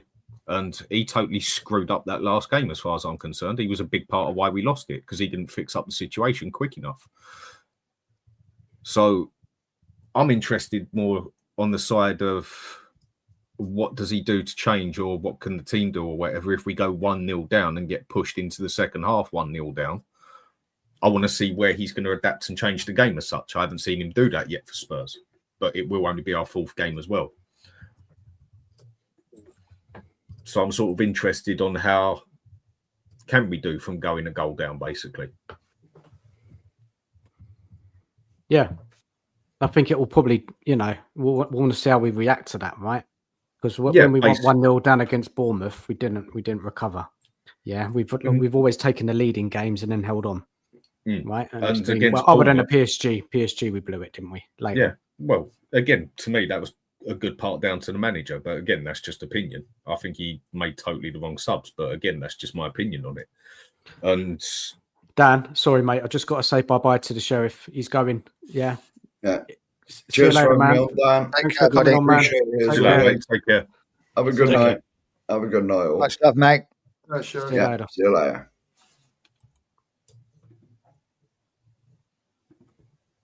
Yeah, sorry, Dan. Go on. That's all right. I just thought that game against PSG, I thought that was partly down to him. He screwed. I don't think he made the right subs at the end, honestly.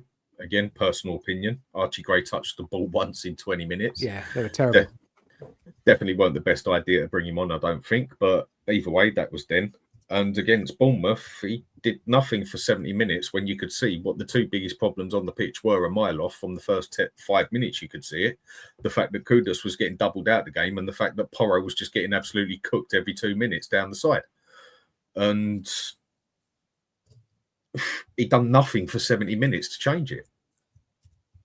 So I'm still interested to see where I do rate Frank as a manager as such in due time of what he's going to be able to do to change a game if it isn't going in our favour as such. I think that's all it comes down to, just a bit of interest as such. Obviously, I want to win the game. I don't want to concede goals, but I'm interested to, if we do concede a goal, to see where we can take it from there as such. Because I haven't seen us make a comeback yet, but it will only be the fourth game.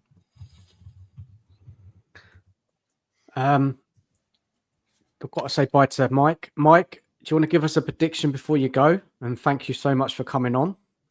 No, thank you for having me. I'll say probably 2-1 Tottenham, if I'm being so honest. I'd probably either take the lead and just bottle it, or once you guys score first, it's not coming back for us. So I'd say 2-1 Tottenham. But thank you for having me on, and big up to the panel. Really, really enjoyed it. Yeah. Big up, Thank mate. you, man. appreciate it. Please Take care, go mate. over, subscribe to Take Mike. Yeah, brilliant, man. Speak to you soon, Take man. care. Bye. Speak to you soon. Bye. Bye. Look, Nige, are you excited for this one? You think this is a straightforward Spurs win? Or are you having doubts? Like, there are a few.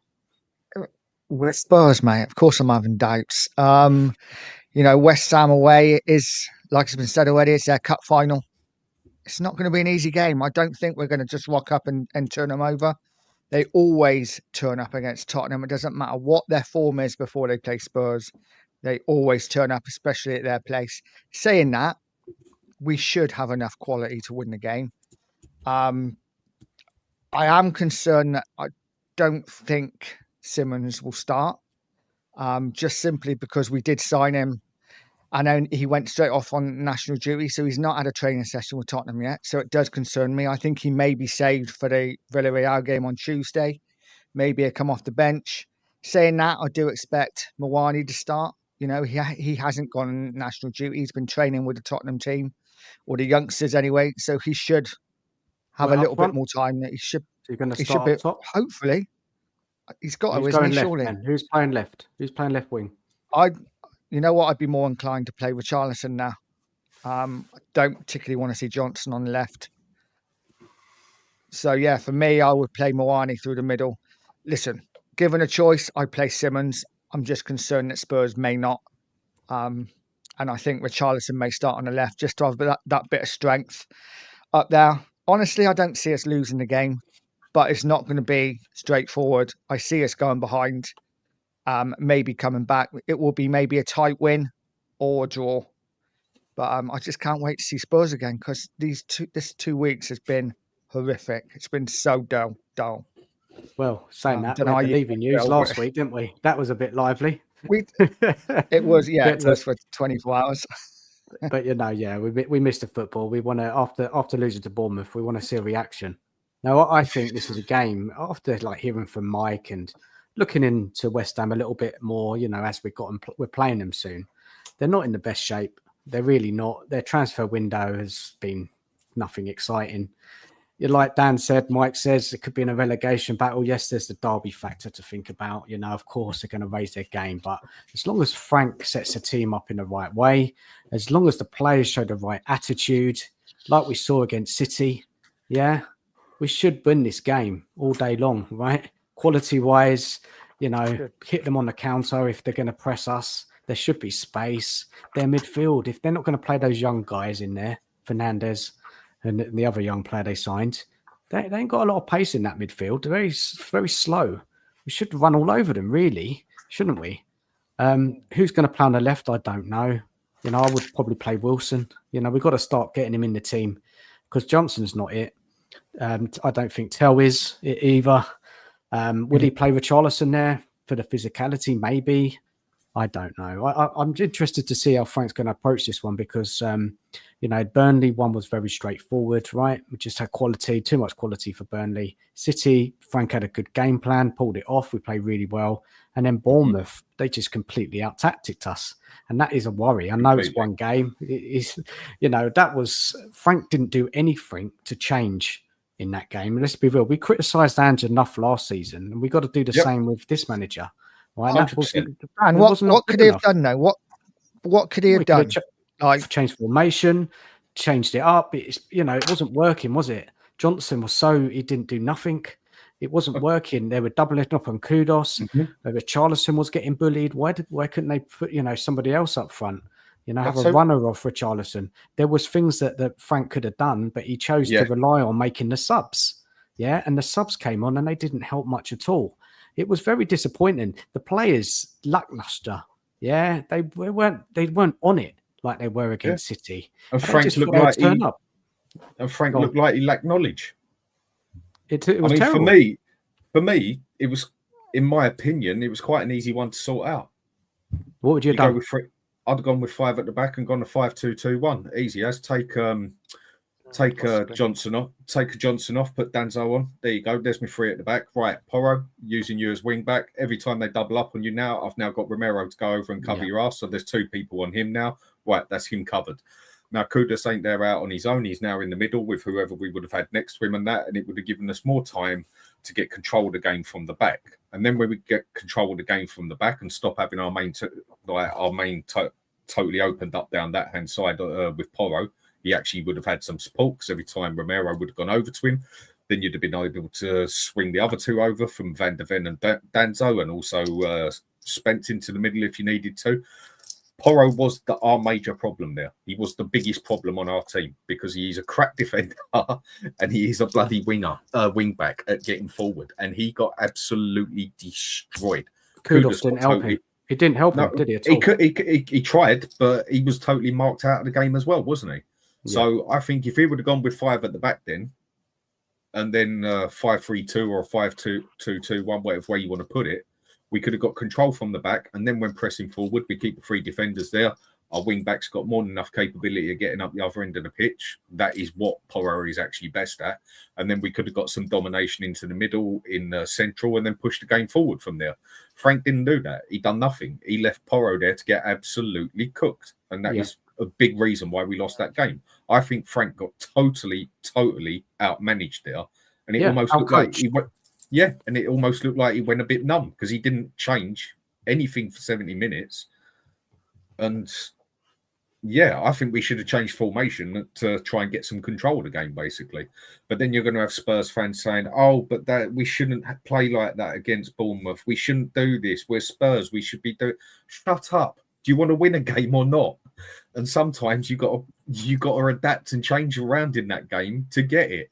Okay, if it sounds pragmatic, but we was getting absolutely destroyed, like we was away at Man City. Like we was away at Liverpool. The only thing was we should have been 3-0 down in that first half. Yeah. We was lucky we didn't lose that game about 6-0, 5-0, or is that an exaggeration? No, we were terrible. We should have been 3-0 down. Yeah. So whether it's Bournemouth we're playing against or whether it's Liverpool we're playing against, if we're getting absolutely smashed and you can say your problem is your right back because he cannot defend, you've then got to adapt to that and do something about it. You got to look at the problem, see the problem to fix the problem. And he didn't do it. And then when he did finally change things, it was almost too little too late because then we started getting into the game, but it was a little bit too late. I just think he got totally outcoached that game.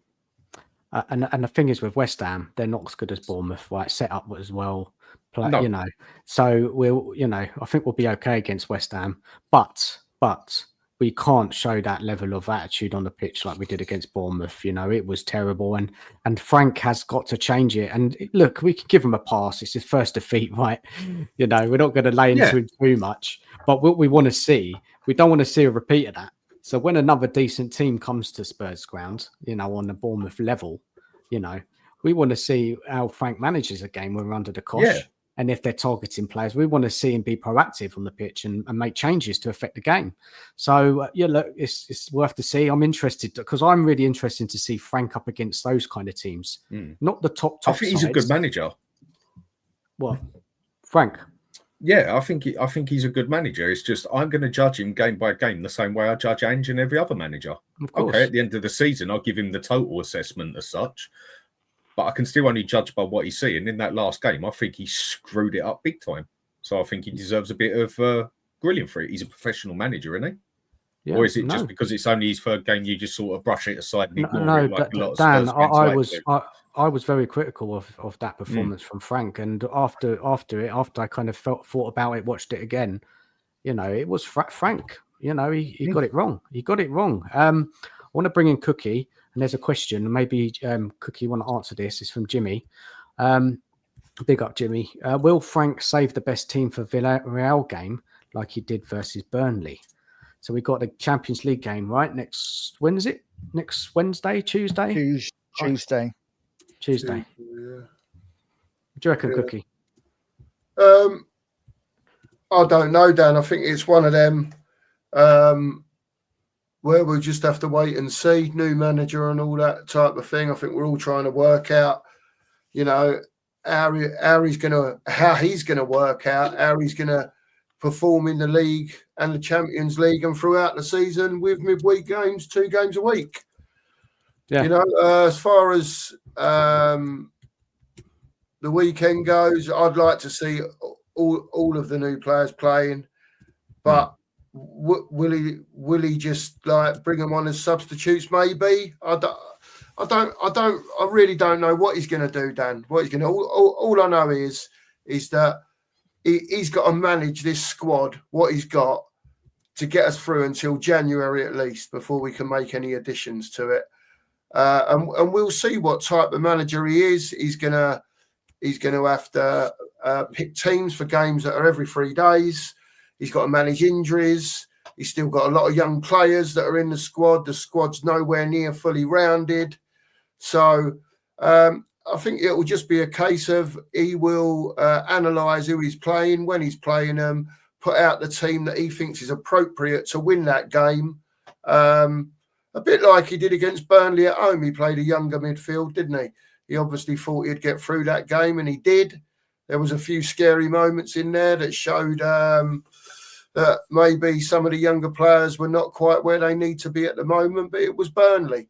So I think you'll see games like that when he plays maybe lesser teams, that he'll pick maybe a team that's not the 11 that you might expect when everyone's fully fit, because he has to think about the midweek games as well. So do you think he can risk playing a weakened lineup against West Ham, playing Champions League next week? It's hard, isn't it, Dan? It's hard. What do you think? What do you think? Who would you play? I think he's got to be careful.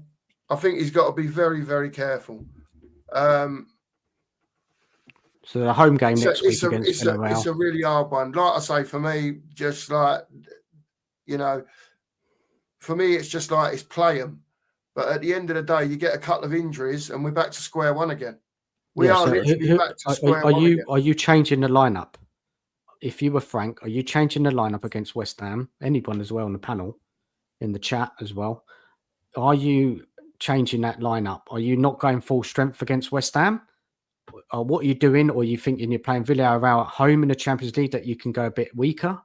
What's the priority here for this game? Well, I would imagine the priority would be for the league, wouldn't it? I don't know. I would have thought start your strongest side. Start your strongest side. Hopefully, get a 2-3 goal lead. You can bring players off. That's not ideal. Yeah. For me, it's every one game at a time. Win the game Saturday first, and then think about Villarreal. But it does concern me. You know what this club's like. That we will rest a few players. But for me, I will play strongest side. See what we get. If we pick up an injury, we can't play on Tuesday. It is what it is. We move on. But always play the strongest team. Yeah, I think you're right, Nige. I think it's the season's just started. You've got to get that consistency in team performance. Yes, make a couple of changes, but it's got to be the best team you've got out there. These players, and especially some of these youth players, got to get used to the system. The players there got to get used to Frank. The thing is, like, we were so used to Ange playing the same way last season. Now this season, it's different, isn't it? The players are playing differently game to game. So, it's going to be interesting to see. Dan, what do you reckon? Would you rest anyone for this game, or were you going full strength? Depending on how Paul Linear is, I might start him or leave him out. Only reason I'd say leave him out is because I don't think he's fully match fit yet, or playing for 60 minutes, basically. Yeah. Because I just don't think he looks fully match fit. I mean, being fit and match fit are two different things, aren't they? And that's just where I'm looking at the Champions League as well as such, because we've got to get those couple of points in the Champions League as well to get us to the next round. With what we've been given in the Champions League, if I'm going to be honest, we should be going through that relatively easy, or easy enough, with clubs we've been given to play against. I think there's only 2 of them there. We should really be, if I say, well, PSG will probably slaughter us anyway, because they'll be back on form by then. But with this game coming up, Simmons, I think we need him to get some game time, same as Moani. And then obviously it depends how the game goes along. I mean, do you know what? If this was another team, but with this set of players, I wouldn't be so bothered about leaving 1 or 2 players out as such. It's just the fact that it's West Ham.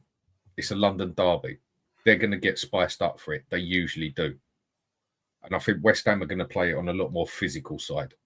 You've got to play Paulinho, man. If he's fit, he's got to play, because who else are you going to play in there? Gray, at West Ham? That's why I said 60 minutes, basically. Yeah. I don't think he's fully match fit yet. That's the only thing with him. And do you take that risk if someone... I mean, I don't know if he is fully match fit. I just don't think he is. So do you take that risk with the person who's not fully match fit yet for playing him a whole game, or do you play him for 60 minutes sort of thing to make sure that you can have him for the next game? He's just the one I'm not sure whether he's fully match fit or not. And that's about it, basically. But with West Ham, it's going to be a physical game. Whether we got better players than them or not, they will always get stuck into that game one way or another. Oh, they will be all over us. Yeah, you just watch. They will be all over us. They'll look like a world-class team all of a sudden. You know what? You know what they're going to do. Bowen will score, and if we're not switched on in this game mentally, we could slip up. We really could. We're not a fantastic team yet. Frank's just come here. He's just working it all out. Players are getting used to it.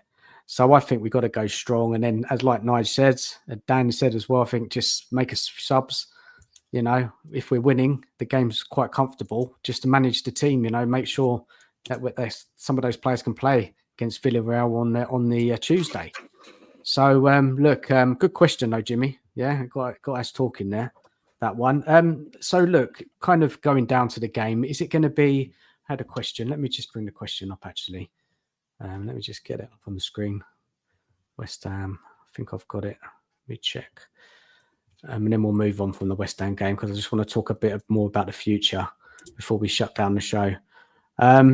So former side, do derbies like this come down to less quality and more desire, and who wants it more? And it's going to be a bit of this, isn't it? I think on Saturday, who wants it more? Who's up for the fight? Yeah, but for me, just don't get, because we're a better footballing team. For me, don't get involved because they want us to be getting involved in a scrap. We need to manage the game, play the football, keep possession. If we get involved in a scrappy game with them, that's when we could slip up for me. So don't get involved in it. I know it's a London derby. Keep your cool, keep your composure, and I think we win the game. But they're going to go in hard. If Simmons is playing, they're going to go right into him. They're going to, they're going to let him know he's in for a game. It's his first game in England, going into a derby. So they're not going to mess about. Moani hasn't played for us before. I don't know what Frank's going to do if he's going to start both Moani and Simmons. I've got a feeling he won't start both. I think he's going to probably play with Richarlison, or he'll put Moani on the left. I don't know. I'm not sure. We'll have to wait and see, guys. He's got that option. I mean, Moani he can play on the left. He can, yeah. He's not a winger though. He is a forward. He's more. He's definitely more of a forward, but he can do that job as the sort of inside forward as well, can't he? I suppose it just again it depends what Frank wants to do, doesn't it? Depends if you want to put square pegs in round holes again, doesn't it? Well, it wouldn't be a square peg in a round hole with him. He's a because he does centre actually forward, play. Dan. He's a centre forward. He's played on the left many a times. Dan, he's played on the left, but he's a centre forward. Play him where he's best at. Play him centre forward. Okay, but that's all I'm saying. He's more than capable of doing it on the left as well. All this playing players out of position all the time. This is half the problem with Spurs. Where does Simmons go then, Mark? Where does Simmons play? He's got to play attacking central midfield, whether he's played off the left or not before. Well, no, he's not. If you want to be like that, he's played on the left more than he's played in the middle. But he's better, for me, at attacking central midfield. But he's played on the left and scored whatever goals. Yeah, whatever. That's fine. Okay. Well, that's what I mean. Yeah. They can do it. That's what I'm telling you. They should. Yeah, these quality players should be. What I'm saying. Buy players for the positions where they play. Why keep shifting them to other positions all the time? This is half the problem with Spurs. We keep buying players that are a centre forward but can play here, or can play attacking central midfield. A Cookie, who is playing left? Who are you playing left? Do you know what I mean? It's got to be Richarlison, isn't it? Who else are you going to play there? That's the same thing, isn't it? He's going from a forward. It's the same thing because we're short as far as the squad's concerned. Yeah. So then you've got to work out. Players are not there. Right. So then what you've got to do is work out what is going to work the best for the 11. Is it going to work better with Richarlison up front and Moane on the left, or is it going to work better off with someone else as the 10, as Papa Sarr there? Not that I'm saying it's going to, or Bergvall, and stick Simmons out on the left with Moane up the front, or is it going to work better with Richarlison there and Simmons there? That's the manager's job to work it out. That's what he gets paid the money for.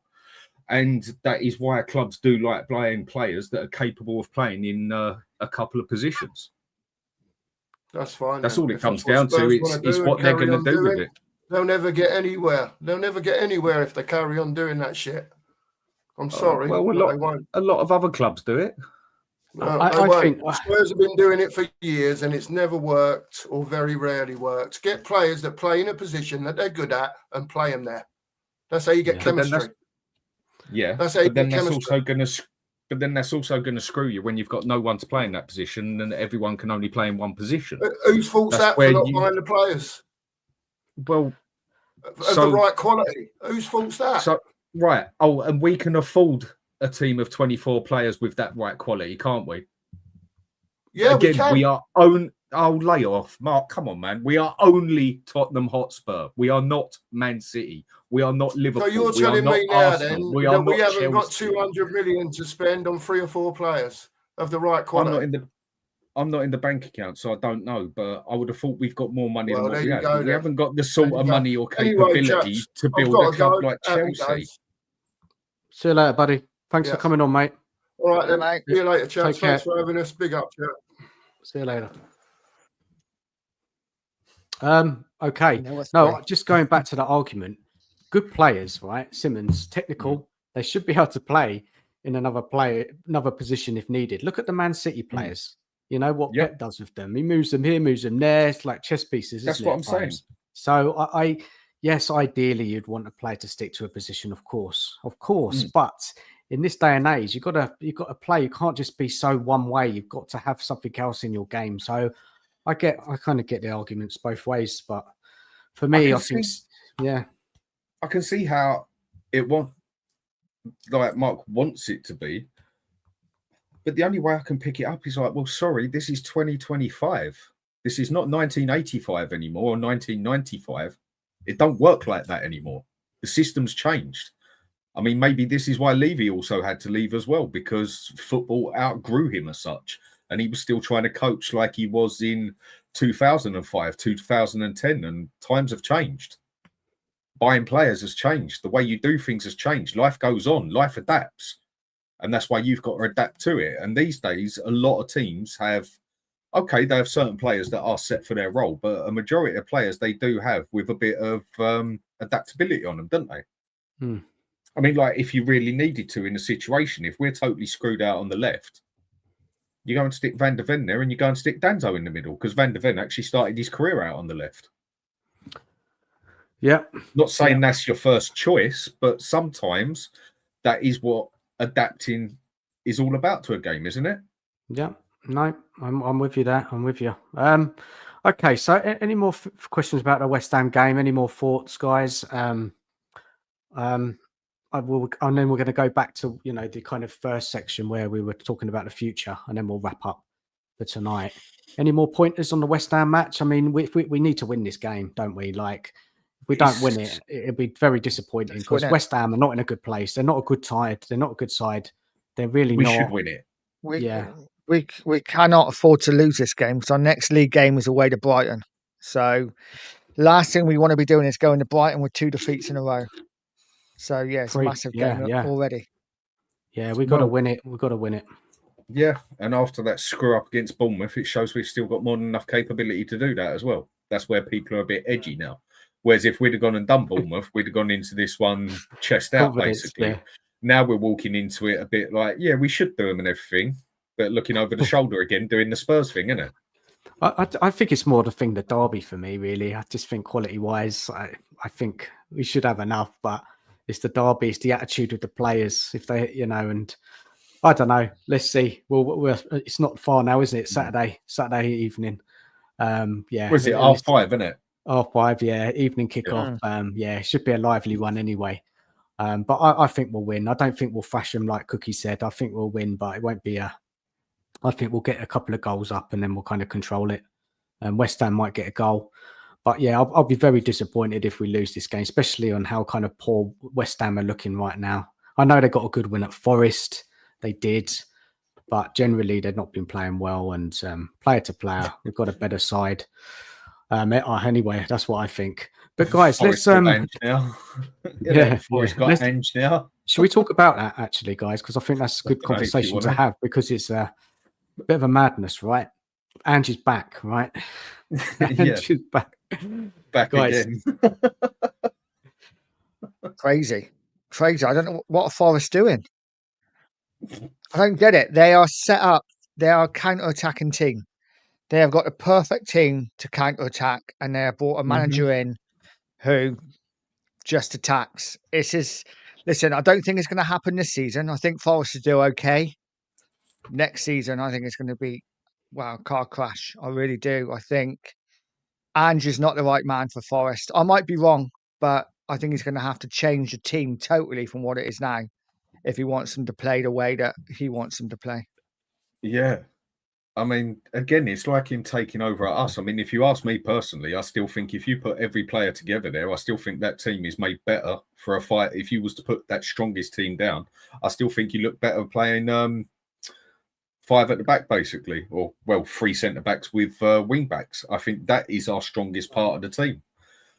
And you now go and look at that club. They're definitely much better as a counter-attacking team, aren't they? Yeah. I mean, Milenkovic, for me, he's one of the most stable centre-backs in the Premier League. One of the most consistent, one of the most stable. He's all right on the ball, but he's not a ball-playing defender. He's an out-and-out centre-back, basically. I followed him since he was Fiorentina and always wanted him at Spurs. But if he was to go and play Ange way, like any good defender, they will get absolutely destroyed. Go and give me the 2 best defenders on the planet and put them next to each other, and I bet you they would have still conceded bloody 50 goals the way Ange plays football. Go and get me that AC Milan setback. What was it? Maldini, Cafu, the other 2 in the middle. It's just gone off my head now. That AC Milan defense, they would have got totally screwed over by this. Any defense, even the best defenders on the planet, if you play with a back 4, are going to get screwed the way Ange plays football or the way he did with us. You're going to still concede 50 goals in a season. And one thing Milenkovic is not, he is not a ball-playing defender. He better not play that high line, Ange, with that defender. That's what I mean. He's not that. He's not that sort of player. He's more of an old school centre back, basically. I think Forest have got a good side. I do. I think they've signed a lot of players. True. They're a good team, right? And I don't know how this is going to go. I really don't. I mean, if Ange goes back to the way he played like with Spurs in that side, I just don't know how this is going to play out. It's going to catch a lot of those players out. They're not used to it. what is he going to do? Is Ange going to have learned from what happened at Spurs, or is he just going to go back to his beliefs of this is how we play football? Isn't he mates with that chairman Maracas? And I heard something today that they're friends, so they're not going to fall out. I mean, it's very the way he was talking about Ange. He's a serial winner. He called him. Yeah, we're bringing in a serial winner. You know. Oh, I don't know, man. Working with a friend is not always the smartest thing to do, is it? No, it's not. Working with a friend can work, but it can also be the total opposite. He's not going to slag the board off, did he? He never slagged the board off at Spurs, did he, Ange? So Nuno, a few weeks ago, and Nuno said in his press conference that things are not the same anymore, and then a few weeks after he's gone. But I don't get this one. I don't. It's a strange one, isn't it? I mean, they have literally sort of that team. Well, can you say any team is built to play Ange football? Basically, I don't think you can. But that team is not made to play Ange's style, and unless Ange has adapted all of a sudden, which I just have to see it to believe it. Basically, you could tell me as long as you want that he has, but I'd have to see that for 10 games to believe it. I just do think that is a really strange one for them. They've literally gone and done what we do. Gone from that side of manager to that side of manager. Whereas at least with Frank, we've done a little bit of an in-betweener sort of thing. Okay, he's a bit more pragmatic than he is attacking, but he has got more than one side to his game, basically, and that he can adapt and play with the cards he's got. Whereas Ange, the only reason he even changed it a bit was because the players basically said, we need to do this in a different way, from quite a few reports I read and everything. I don't know. It's a strange one. I must admit, I was shocked when I saw that. I just can't believe he's back in the Premier League. Like people said, after he lost that job, he's not getting another job. And not just any job. Nottingham Forest had a good season last year. They're in the Europa League. They've spent a lot of money again. I don't know what you guys think of that chairman. I know everyone was pissed off with him over Morgan Gibbs-White. But that guy, he's got some ambition, isn't he? He's spending the money. Yeah. He's got some passion for that club. And I know it could all go wrong. It could all go wrong, like Leeds or whatever, But I think they could have gone and got a better manager than that. I don't. Yeah, you could have got Mourinho. Forest are a club I actually quite like. I mean, their history goes back. They got a good little history on and whatever. And that. I mean, you can even turn around and say they've won the Champions League back to back, or the Champions Cup. They have. Yeah, they've done it back to back. Something we've never touched. We've gone to a final of it, but not even Arsenal have gone and bloody done it. Yeah, they've done it back to back. Long time ago, but they still done it as such. Same as people say about us, we're winning things long time ago, but we still done it with stuff. And I don't mind Forest as a club. I've always, I don't know, that sort of. I always used to have a little soft spot for Bolton when they was in the Premier League. Why? Because I used to like Sam Allardyce. The way they used to play against Arsenal, I used to love it. Every time they knew they couldn't do them in any sort of skill, so they used to go out there, and at least every game they played, you'd see 2 Arsenal players come out with injured legs or whatever. They just used to go in there and go for the kneecaps, basically. I think that was just why I had that little soft spot for. But they could play as well, Dan. Remember, they had a Kocher. Yeah, they could play. They weren't a bad team, but every time they played Arsenal, they just went all guns blazing for the kneecaps, didn't they? Because they knew Arsenal were just too bloody skillful at that stage. What was that? Rory Delap? When that Rory Delap, or was that no? Was that? I can't remember. With the throw-ins, wasn't it? Nige? Yeah. City, wasn't it? Stoke City, Rory Delap.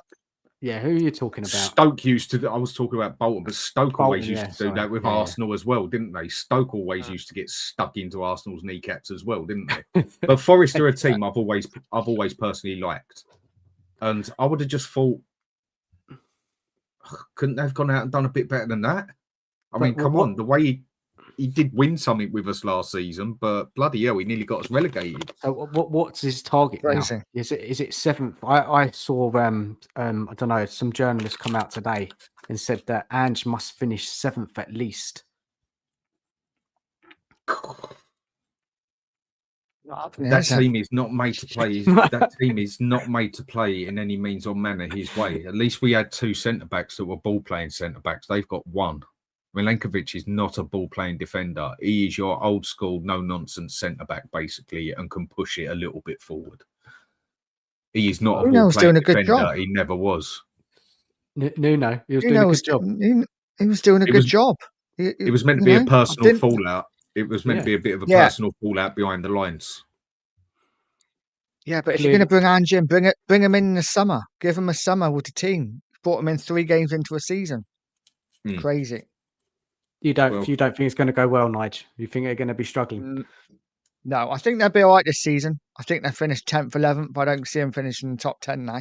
Can they win the Europa? Next season's going to... Nah, Why? don't think so. Why not? Well, don't know. I just don't see it. I just think that they haven't got the right balance of a team to go and attack Look, teams. So let me they could look at they their could do it team like up. Look at Spurs their did team. and Look at board their team. border Look at their- pants off teams. That team could win the Yeah, Europa that side Cup, is in my half decent. opinion. Yeah. Well, why do I say it can win the Europa Cup? Because it's a little 2-tier cup.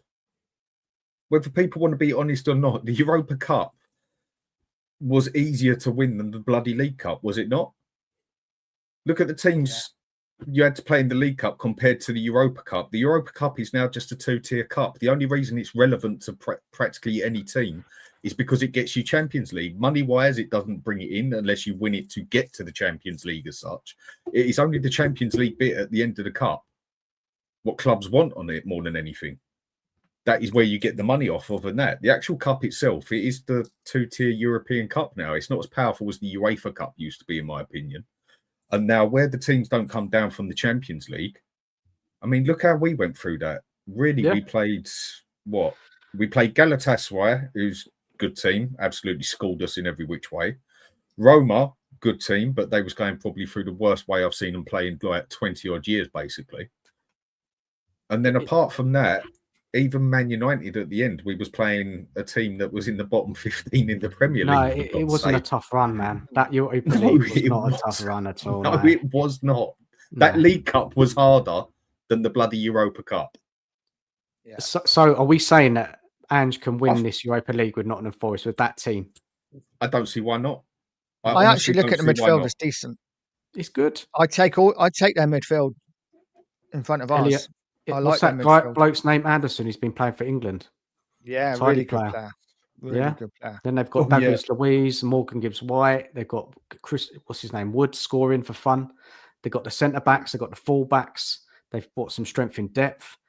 They've spent a lot of money this summer, and they've brought in a lot. Let me bring home their players. I've got a list of them. Here we go. Who they've signed? I think this is Forest. McAtee as well. Yeah. Yeah. Look at what they've brought in. Yeah. McAtee. They bought that French forward that we were linked to earlier in the window. Oh yeah, Calmuendo. Yeah, they Douglas might do okay. Luiz. They might do okay. He's not a bad player. I'm not saying he's great, but he's definitely not a bad player either. Yeah. Ange will turn him shit though. You know. You can look at them on see why paper and say they're all good, but Ange will turn them shit. Guys, hey, it's a crazy one, eh? And then we're going to play him. You know, I don't know when we're playing Forest, but that's going to be a lively one. What did I see? What's that? This is where we're going to see whether Ange is anything going to change. I mean, that's what we're sitting there questioning. I think we're all pretty sure that nothing's really going to change with the way he plays football. But there is that side of you where you just think, did he learn something? Did he actually learn something at the end? I mean, I must admit, I never thought I'd see him back in the Premier League again. I thought we'd be lucky if he get. I mean, they don't even want him up at bloody Celtic, for God's sake. So I can't believe it. I can't believe he's back. I do struggle to think, couldn't Forest have actually gone out and got a more stable manager? I don't know. It was just a strange one, proper strange one, in my opinion. That one, proper weird one. Yeah. Yeah, the complete style of play is going to change. Ange's not going to change, is he? For no one. He's not. I know he did it in the Europa League, but we're going to see that high line, inverted fullbacks going for it. It's just who we are, mate. And now you're going to have one of the more solid centre-back pairing in the Premier League actually just all of a sudden fall to pieces. That's your Because prediction? neither of them as quick as Van der Ven. Yeah. And Milenkovic ain't good at going forward with a ball. Like I say, he's an old school defender. I mean, the other fella, what's his name? Murillo. Murillo. Now he's a ball playing defender, but he ain't as quick as Van der Ven. I'm actually looking forward to playing them now under Ange. Yeah. Forest. What sort of, if they, when they come to our ground, do you reckon they'll get a, do you reckon Ange get a welcoming sort of thing? Yeah, I think so. Probably. Yeah. Yeah, probably. He will. Yeah. Yeah, because there was a lot of fans, Ange fans. We saw it when we won that final. Mm. You know, season 3 and all of that. Yeah. No, I think he'll get a good welcoming at Spurs, and fair play, he won the cup there. But for me, he had to go. I think he's one of the worst managers I've seen in the Premier League, in my opinion. Yeah, but that's just my opinion. Yeah. It's going to be interesting to see what he can do with Forest. Yeah, it will be. Yes. I'm pleased he's there and not at our club. Okay, let's just wrap it up with one more question tonight, guys. It's getting late. What I wanted to say, let me bring it up actually. Get that question up because we didn't quite finish it in the first half. I just got carried away on that one question. Let's have a look. Where is it now? So, I know we kind of touched on it about where the blame lies, ENIC and Levy. You know, let's talk about that one quickly. So when we talk about Tottenham falling short season after season, does the blame lie more with ENIC's ownership or Levy's decision making? Now, this is where I'm seeing so many different opinions on, you know, because obviously Levy left. There's been a lot of praise of Levy since he's gone. Yeah, all over social media, the press, you know, Levy, amazing businessman. You know, I think there's more people praising them than him failing. I don't know. Maybe I'm wrong, guys. What do you get the feeling amongst kind of people out there that Levy's getting a lot more praise than maybe I expected? I think it's a difficult one, isn't it? On, For me, I just think obviously we're not party to everything that's happening. So obviously we're looking in. Levy's the face. So when we don't get the transfers right, we blame Levy, which is natural, isn't it? Just like when a manager's doing shit, we blame the manager. Very rarely blame the players or the board or whatever. Most of the time, it's the manager who's in charge. So because Levy's fronting it up, when we don't get players in that we want, or when we mess around with transfers or whatever, we blame Levy. We don't know what's going on above him. We don't know whether ENIC is saying, you've got 50 million for this player, and Levy's going back and saying, well, the price is 60. And ENIC going, well, you've got 50, so make it work. We just don't know that. So I think Levy obviously needs to take a big slice of the blame, as do ENIC. And this is why I think for me, as I said earlier, it's interesting to see now what ENIC do going forward. Because a leopard doesn't change his spots. And they might put up 100 million in one transfer window, but are they going to do that in the next one and the next one and the next one? So Nige, you jump to the next question, so we might as well just link them both in. So with Levy gone, new board stepping in, what are fans honestly expecting now? A switch to prioritising the team or just more of the same? Predictions, guys, how is this going to play out? We hear about a £100 million investment into the squad. We could have done with that in the summer. Don't know why now. Maybe they were waiting for Levy to go. Why did they leave it till now? Why didn't they just do it at the start of the window even? Exactly. It's all very strange what's going on with all of this. There's been a big fallout. They've pushed Levy out. I know they have. I think that's what's happened. And I don't know we don't all know the exact details. You know, lots of people are saying different things about this. But, you know, I'm happy he's gone. Don't get me wrong. Really happy he's gone. I think we need a change. You know, we need somebody, a different approach. Somebody who's going to prioritise the football other than the business. Yeah, like we've all said earlier in the show. But for me, ENIC don't get away scot-free, you know, because they're the ones, they're the owners, and now they're acting like, oh, you know, now they want to prioritise sporting success. Yeah, well, what about the last 25 years? Was it just about profit then? And now they, you know, made their profit. Now they want to take it in a different direction. Well, as you said, we'll see it work out. Maybe Levy was the perfect man for the job they wanted at that time. And that was getting Spurs to as big as you can on the business side as such. Because like I said, apart from building that hotel there and then maybe getting us, say, 60 events a year instead of 32 events in a year down at the stadium, whatever. I don't really see on a business side how you can really make Spurs any bigger. We are one of the biggest, most stable clubs on this planet when it comes to what happens off the pitch and the way we're running everything. So the only way now I see it, unless someone shows me another way, that you can now make Spurs bigger and get the income bigger is by making us bigger as the football club now, i.e. the sponsors that would come in and whatever else. Say, for instance, we don't sell the name of the stadium for another 2 years. Just an example. If we was to sell it now, we'd sell it for this much. But if we say pump 200 million into the club, get some good 50 million pound players in there all round, we don't need to go for 100 million pound players yet. Then all of a sudden, whoever comes in to buy the name of the name of the stadium, the naming rights to the stadium, all of a sudden it goes up by 10% or whatever. Random ideas, I know, but I think the only way you can really make Spurs bigger now is to actually get them involved, properly involved on the football side, maybe even winning things and that. I think that is the next stage. What happened with it? I personally think this goes back a bit deeper than overnight, because I don't think it's a coincidence that Levy had that interview with Gary Neville and turned around and said, I'll be more appreciated when I'm gone. I'm sorry. For me, I don't think that was a coincidence. I think that was a little fuck you dig at everybody else, pardon the phrase. Yeah. In its own little way, sort of thing. I think it was its own little dig at everyone in its own little way.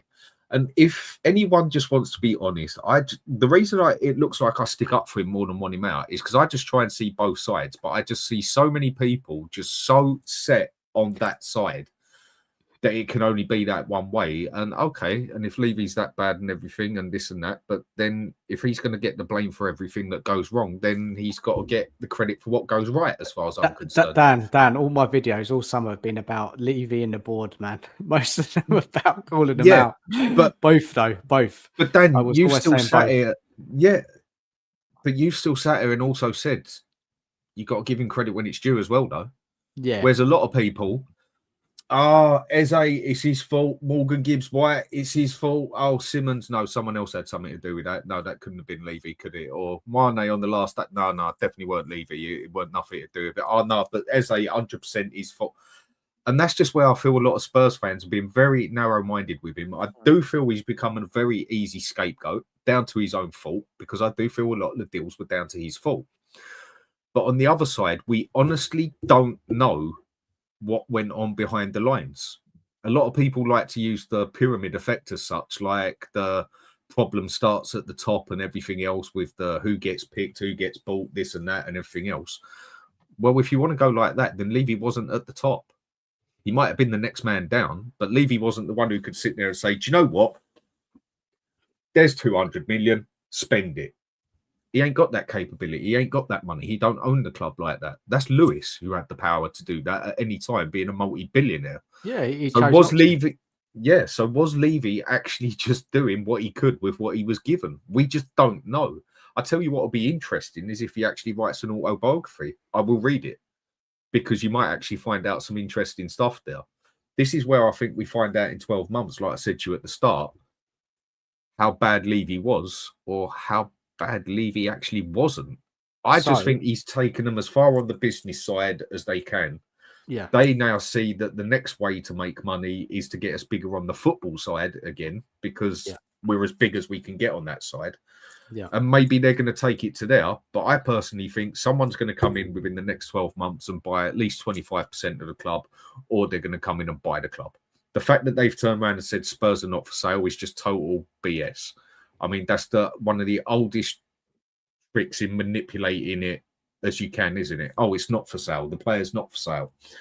Okay, they wanted 50 million. He's not for sale. There's 60 million as such. It's one of the oldest manipulating tricks in the book to just blatantly say that it is not for sale. So, Dan, do you think they want to sell?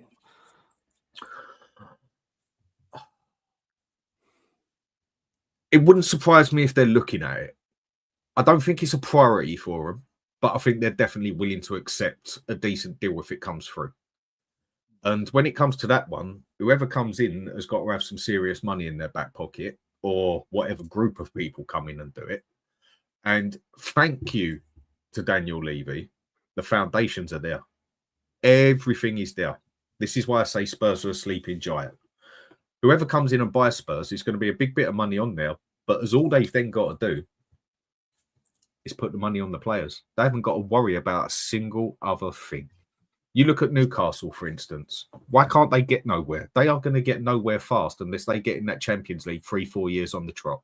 It's not about winning League Cups and FA Cups for them to be able to spend their money.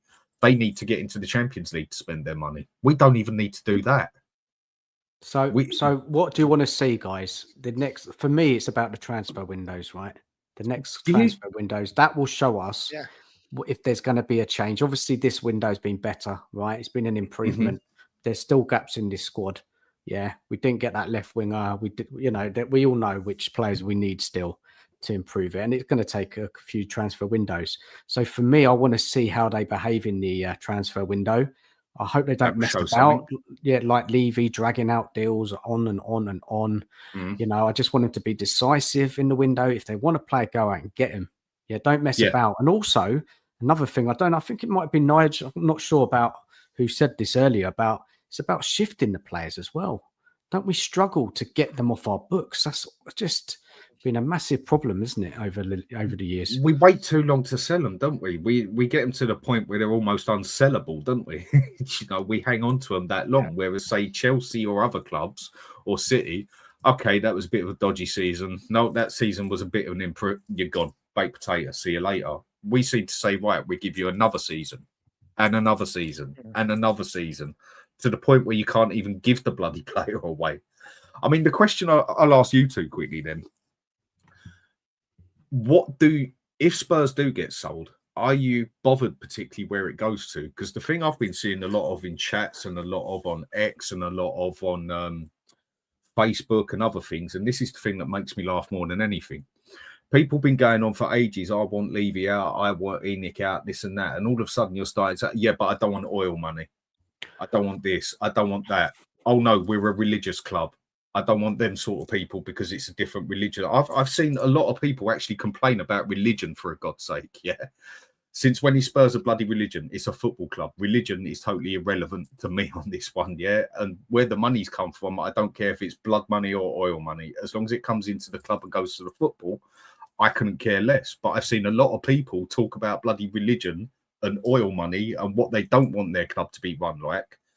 Well, if you don't want your club run like Chelsea, Ben as, and you don't want it run like City, or you don't want it run like Paris Saint-Germain, and you want it run legit, then maybe some people should have just shut up and been happy with Daniel Levy then, because that is basically what he did, wasn't it? So now we've got a chance that the club might get sold. You've got Spurs fans coming in talking about bloody religion and dirty money, for God's sake. I mean, does that bother either of you two? Because I know neither has got anything in that I care about. As long as whoever comes in wants to play bloody football and win it, that's all I care. Yeah, I don't care, to be honest. I just want Spurs to win as much as they can. I've seen that, Dan. I think I received a message about it as well, that people weren't keen on, a type of owner coming in. Would prefer maybe an American owner, or I don't know. All these owners, I'm sure they've got something bad in the past. But I don't know. I just want Spurs to be as successful as possible. The club's there. It's right, like you said, Dan. The club's waiting to explode, right? With right leadership, right investment. Going and being brave in the transfer market, backing the managers, picking the right manager as well. As it's not just the players. It's about sticking with the manager, making sure you got the right manager there. Scouting's got to improve. Recruitment. Got to have the right scouts. Yeah, there's a lot. There's a lot what we can improve. You can spend 500 million, but if you don't spend it on the right bloody players, it makes it irrelevant. See what Man again, United, doesn't it? Look at Man United, all the money they blow. But the thing that just shocks me is when I read it on how many people on Levy out and this and that, and I look on the Levy out sites on Facebook and that, all of a sudden all having debates over whether whoever owns us can't be a certain religion or can't be a certain... What religion is Spurs? No, we are just in a northern part of bloody London, which is considered a Jewish community as such. Football... The club is not a religion. It's just got a religion circled around it because of the bloody area. And people saying that they don't want these owners because it clashes with what religion this club is bloody meant to be.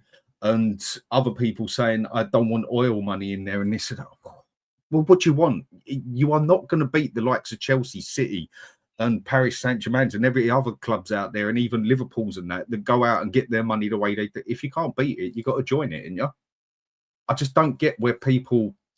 What do you want? The thing is, with this fan base, they're always going to fight. There's always going to be a divide. There's always going to be debates. What was it last week? It was about the transfer window, right? So people who were happy with the transfer window were calling out the people who weren't. Why aren't they never happy? You know, this is the first time in all these years we signed 4 first-team players, and then the vice versa. People were calling out the people who were happy. It never ends, does it? It never ends. No. You're right. I just think it's going to be less divided now, because I think Levy was enough to split it up into 8 different ways as such. Like you're far Levy in, you're far Levy out, you're little bit Levy out, you're little bit Levy in, you're man on the fence, whatever, and that. Whereas this one, I think, is a bit more less divided, if you get what I mean. But Dan and Nige, isn't it like so great? We don't have to have that conversation about Levy anymore. Yeah, it's hopefully just not. Yeah, Soon. yeah. Look, it's good to not have to talk about him for a little while. There's going to be comparisons, Dan. Everything that happens now for the next year or so, there's going to be comparisons to like Levy. with Ange and Frank. Well, yeah, Exactly. look at Ange, yeah. Because you got to. If you want to look at how you are doing now, you've got to look at how you were doing a year or two in the past. You've got to compare it, haven't you? And that's whether you see you're doing better or you're doing worse. Again, it's just I just can't see how people have tried making this even down to a bloody religious thing, let alone the bloody money. I'm like, really, do you care? People do. People do, man. They really do about who takes over their football club. Because these owners are a certain religion, which makes it totally irrelevant as far as I'm concerned to the football club. It doesn't make the football club that. They don't want these owners because they're a certain religion, but they'd accept those owners because they're no religion or whatever. And I'm just like, what the religion got to do with it? I don't care about dirty money either. Just go and do a Chelsea. Go and do a Man City. Go and do whatever. Go with the flow. Because you're never going to beat it a straight way, are you? Doing everything straight and honest. It's proven. You ain't doing that. So do we think? Isn't it? Sorry, Nige, go for it, mate. No, I was going to say it's difficult because, like in football, whatever you do, there's always going to be a section of the fan base that aren't going to be happy. So it is what it is. You know, I haven't got an issue with it. Whoever takes us over, I don't care. I just want to see us winning. And if we can be challenging, if we can be on the top table, then I'm happy. That's all I care about, mate. That is all I care about. Like I say, bloody fly the money over from Colombia for all I care. As long as it goes and gets spent on the bloody football club, i.e. the football side of it, I don't care where that money comes from. I don't care what religion they are. I'm with you, man. I'm definitely with you. So just to wrap it up, do we think things will get better now? Or we just don't know? It's too early to know. Or what if you had to make a prediction, now that we've had this change with Levy out, we've got Vinay there, Charrington overseeing it all. You know, you're hoping that the football decisions are made by footballing people. We always speak about this. Yeah. What is your hunch with this, guys? I know it's difficult because we haven't seen it before. What is your hunch? People in the chat as well. Where is this going to go? I think it gets better, but I don't think it's going to get better quickly. If we are going to get sold, I don't see Enoch pumping a load of money into the club because they're just chucking money down the drain. So I think it's all going to be a question of if and when we get sold. So it gets better, but not overnight. This might be like 18 months, 2 years before we really see any like fruits come. No, I agree with what you said. Basically, for me, it's sort of two ways. I agree with what you said earlier as well, Dan, in the aspect of when it comes to January, I think is where we see if this club means a bit of business or not. Yeah. Also, up until January, maybe sort of contract out or two, because there is no way Van der Ven should be on less money than Archie bloody Gray. Yeah, definitely. A couple of things like that. And I think this is where we'll see within 12 months. Ambition. That's it. Yeah. Ambition. Yeah. Whether they're looking at selling or whether they're looking at doing their own thing. And if they're looking at hanging on to it and building the club as such, I honestly don't think you're going to see that much of a big difference. okay, I think you'll see a couple of transfers go through that wouldn't have, but I don't think you'll see a massive difference that'll turn us into this regular Champions League, fighting for the cups, fighting for the league team as such, club. Whereas if we sell up, as long as they're willing to put the money into the football side, we can go as far as we can go, because we've got everything every other club on this planet has got and more. When it comes to the boundary, when it comes to the basement that Levy has built for us, basically. So if they hang on to us because they want to get the club worth more money, I think you'll see an improvement to an extent, but I don't think it will be as major as people want. What they have said, well, I've heard, and this is from whatever I've seen in the press, that Joe Lewis, his kids, grandkids, want to play a bigger part into this, and they want Spurs to do well. If that's the true, then the proof is in what they spend in the transfer market. That's it, isn't it? And how they support Frank. We get to January, if we're still in competitions, we've got a chance to win something. We're a couple of players short, a couple of injuries. We will see if the club mean business in January. But what he's doing well. What you call doing well, what I call doing well, what Nige calls doing well might be three total different things. Yeah, they might look at it and just say doing well is finishing in the Champions League every year without fail, and maybe with a little cup on the side. Which, when you look at that, but this realistic, no Dan, Levy was it? But realistically, Dan, what are we really looking to achieve this season? Frank's first season, what is realistic for this team? You know, what is it? What is realistic? We've got to be sensible here, isn't it? Really, what we can achieve in our first season with Frank. We were 17th last year. Got new players to adjust, new manager. You know, what is realistic as a kind of realistic finishing position? You know, I don't know, Dan. Nige? What is it? I think if injuries go in our favour and we manage to pull in at least another good player in January, I think we can look at a top 7, top 6 even, top 6. Okay.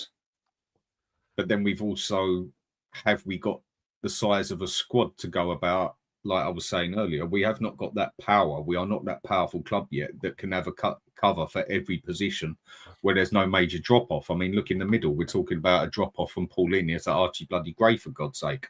Or on the left, you're talking about playing a Till or a Johnson there or whatever. So it's going to come down to a lot of favours, I think, for us, whether it goes our way or not in the aspect of injuries and that. But I think if we focused on the league and get the best out of what we can on the Champions League, I think we can get top 6 and have a respectable cup run. Fair enough. Top 6, top 7 sort of thing, and have a respectable cup run. Yeah, I think that's reasonable. I think, why not?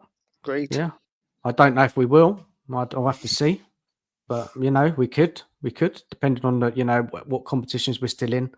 You know, we don't know, do we? It's really hard to kind of predict how this is going to go. We've seen some good from Frank. We've seen some bad. So it's so early, isn't it? Let's see how it plays out. Let's come back to this conversation probably by near Christmas time, see where we're at, where we're all those, and seeing Frank manage the, you know, multiple competitions, you know, domestic cups, Champions League, Premier League, tough games, injuries. How's he going to deal with it? We don't know. He's never done yet. Champions League, has he? No. So maybe this West Ham game for him won't be all as important as his first Champions League game. Exactly. Yeah. Even though obviously every league game's important as such, but obviously he's going to want to go in there into the Champions League, his first ever Champions League game, with a bang, isn't he? Of course. Yeah. We're all looking forward to it. I would have thought so as such, isn't it? I mean, who is it? Villarreal, isn't it? Yeah. Winnable game. Yeah. Yeah. Yeah, which I think it is. Very I think much in the next 3 months, I think the best we can do is sit back and just go with a flow and judge it game by game, basically. Like, yeah, his first 2 games really good. His third game, I thought he got absolutely cooked and he was terrible. Let's just hope the next ones are better as such. And I think we can just judge it game by game. And then when it comes to January, I think that is where, even though it's harder to buy players, it's still not impossible to buy players. That is where I think you can see if the club means a bit of business, if it walks over to Man City and Savinho ain't playing regular and wants to play, and we go in and say, right, there's 70 million. In other words, put the money on the bloody table, because it is a big part of a transfer. It's not the only part, but if you don't give the club the money they want, you're not going to get that player no matter what, are you? So Instead of pissballing about with 5 million, 2 million, or 7 million, whatever, just go and give the club what they want for the money and sort everything else out. And that will be a difference. That will be a difference. Yeah, that's what we want to see. Yeah, no messing about, no pissing about. If they want a player, pay the money that their club are asking for and don't lose out. Guys, I'm going to wrap up now. But everyone in the chat, please smash the like button. Much appreciated. Subscribe if you haven't. Please subscribe to Danny. Please subscribe to Nige as well. Links are in the chat. Please subscribe to the two Marks and Mike's West Ham fan who joined us earlier. Much appreciated. Big up to everyone for watching. Dan, thank you so much for coming on, mate. Really, thanks for having really us on, mate. Always a pleasure. Yeah. Cheers, man. And Nige, mate, thank you as well. And look, we'll be. I don't know what we're doing next week now, mate, because we got Wednesday, the Champions League game. Yeah, I don't know if I'm working as well. So I'll talk to you, mate. I'll talk to you. What's that? When's Champions League game? That's next week, isn't it? Tuesday, yeah. Tuesday. And that's on Amazon, if I remember right. Is it? Amazon one? Yeah, I think that's actually on Amazon, that one. I don't think it's on TNT.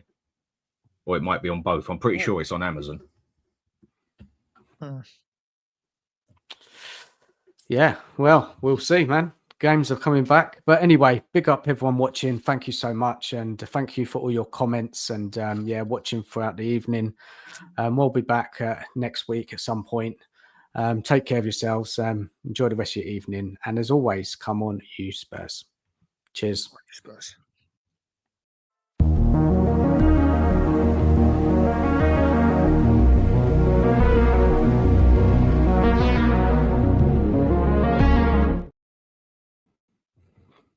Right.